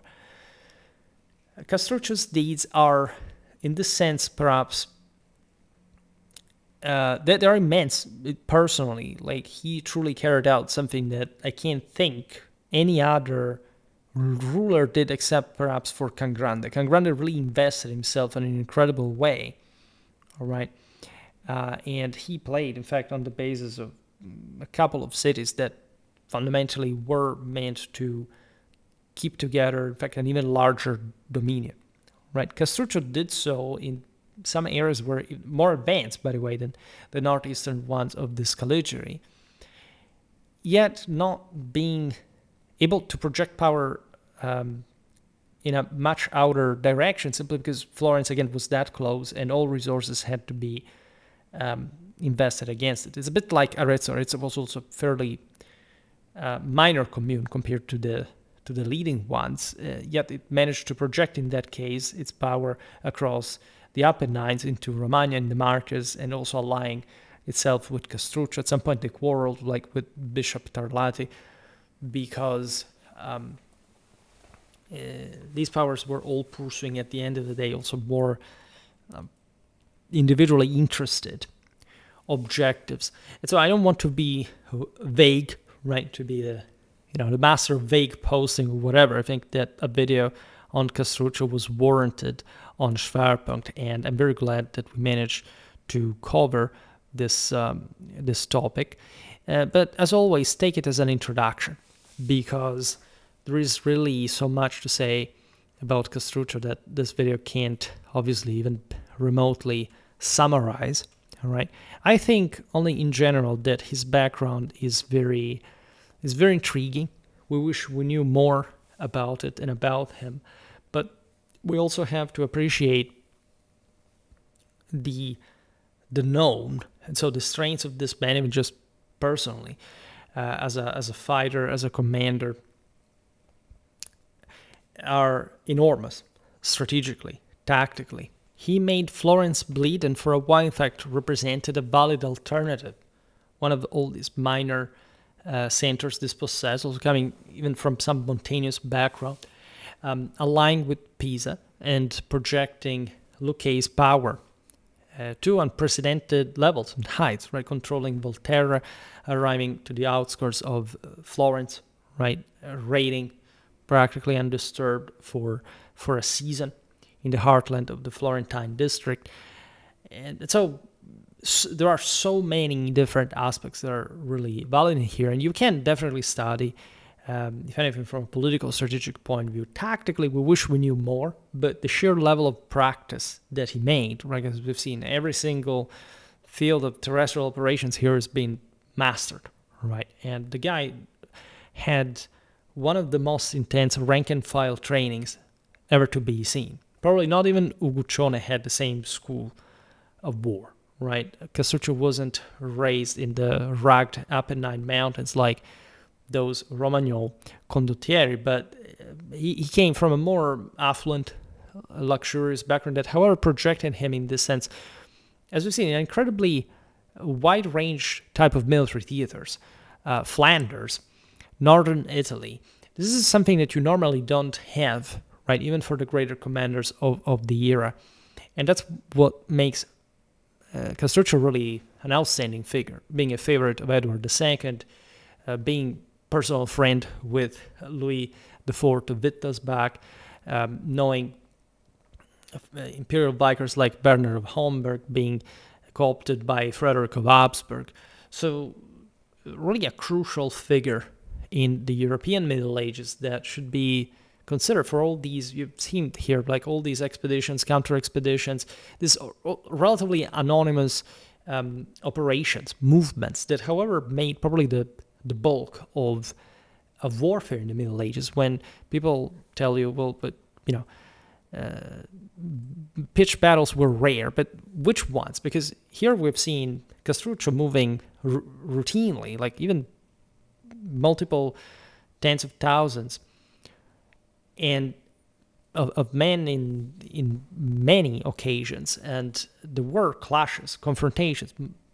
Sure, at some point there was this preference in the highly fortified and infrastructurally served Tuscany not to arrive to a climatic clash. The Florentines could put together more easily larger forces, and Castruccio on multiple occasions withdrew and also had, in fact, his best moment at Altopascio, like having the Florentines falling into an ambush, like by overconfidence. But he gave battle in the moment in which the Milanese finally arrived, literally on the field that morning from northern Italy. So it's something really telling you how real warfare actually occurred, how random it was by some degree, but also what energy it took, and also how much money, for that matter, to keep these forces together. And so I'm really glad that we're starting to cover these figures. I already made that video about Azzo Visconti that is truly an important tacit to the wall. We should talk about Matteo, we should talk about other Visconti rulers, but at this point we really need to discuss Uguccione, Cangrande, that also form an interesting duo in northeastern Italy after Uguccione's Tuscan fortunes. Uguccione had also been Podestà of Arezzo, for example. When Dante fled Florence, he took refuge there, and then eventually went over to Cangrande. So you understand how small this world technically was, but also how many encounters you can have. Sciarra Colonna, another great Roman commander, as a matter of fact. Plus, I should say, there are also the Guelph commanders that truly matter. For example, after the Battle of Altopascio, you have, in the following years, the Florentines obviously seeking protection of the Neapolitans that sent their French knights and police the situation. And there are some incredibly well-led operations by the French to recover those castles that had been taken by Castruccio, Santa Maria in Monte, Carmignano, Artemino, etc. And that's also like who does hear of this, right? But those are very interesting to study. We've seen the tragic figures, for example, the same Ramon of Cardona, You have seen how small this world really was, how Castruccio himself had initially fought for the Guelphs against Matteo Visconti in Lombardy, right? And himself being a white Guelph, technically at that point aligned opportunistically with the same papal faction. So again, really a world on its own that you can appreciate here. So you also appreciate it was nothing particularly stylistic about his tactics, right? There are some, obviously, this military history remains immortalized per se, so that everybody studying this knows essentially what dimension Castruccio's warfare had. At the same time, if you really look at his tactics, they were the same homogeneous ones used by all the Italian commanders and beyond, right? Italians, as we have seen also with the comparison with the Flemish, were more advanced. They had larger armies. They tended to really outperform even the larger feudal monarchic hosts of the era. But at the same time, the possibility to properly reconstruct what kind of tactics they had in mind, how they would conceptualize them, is only through a few documented instances where major confrontations have enough evidence to, in fact, reconstruct the exact sequencing, or more or less what is likely to happen. Like, what if, as I said before, Castruccio had been in charge of Montecatini? How would he have behaved, right? Was Uguccione really a master tactician? Yes, right? In the sense, how much did these others know?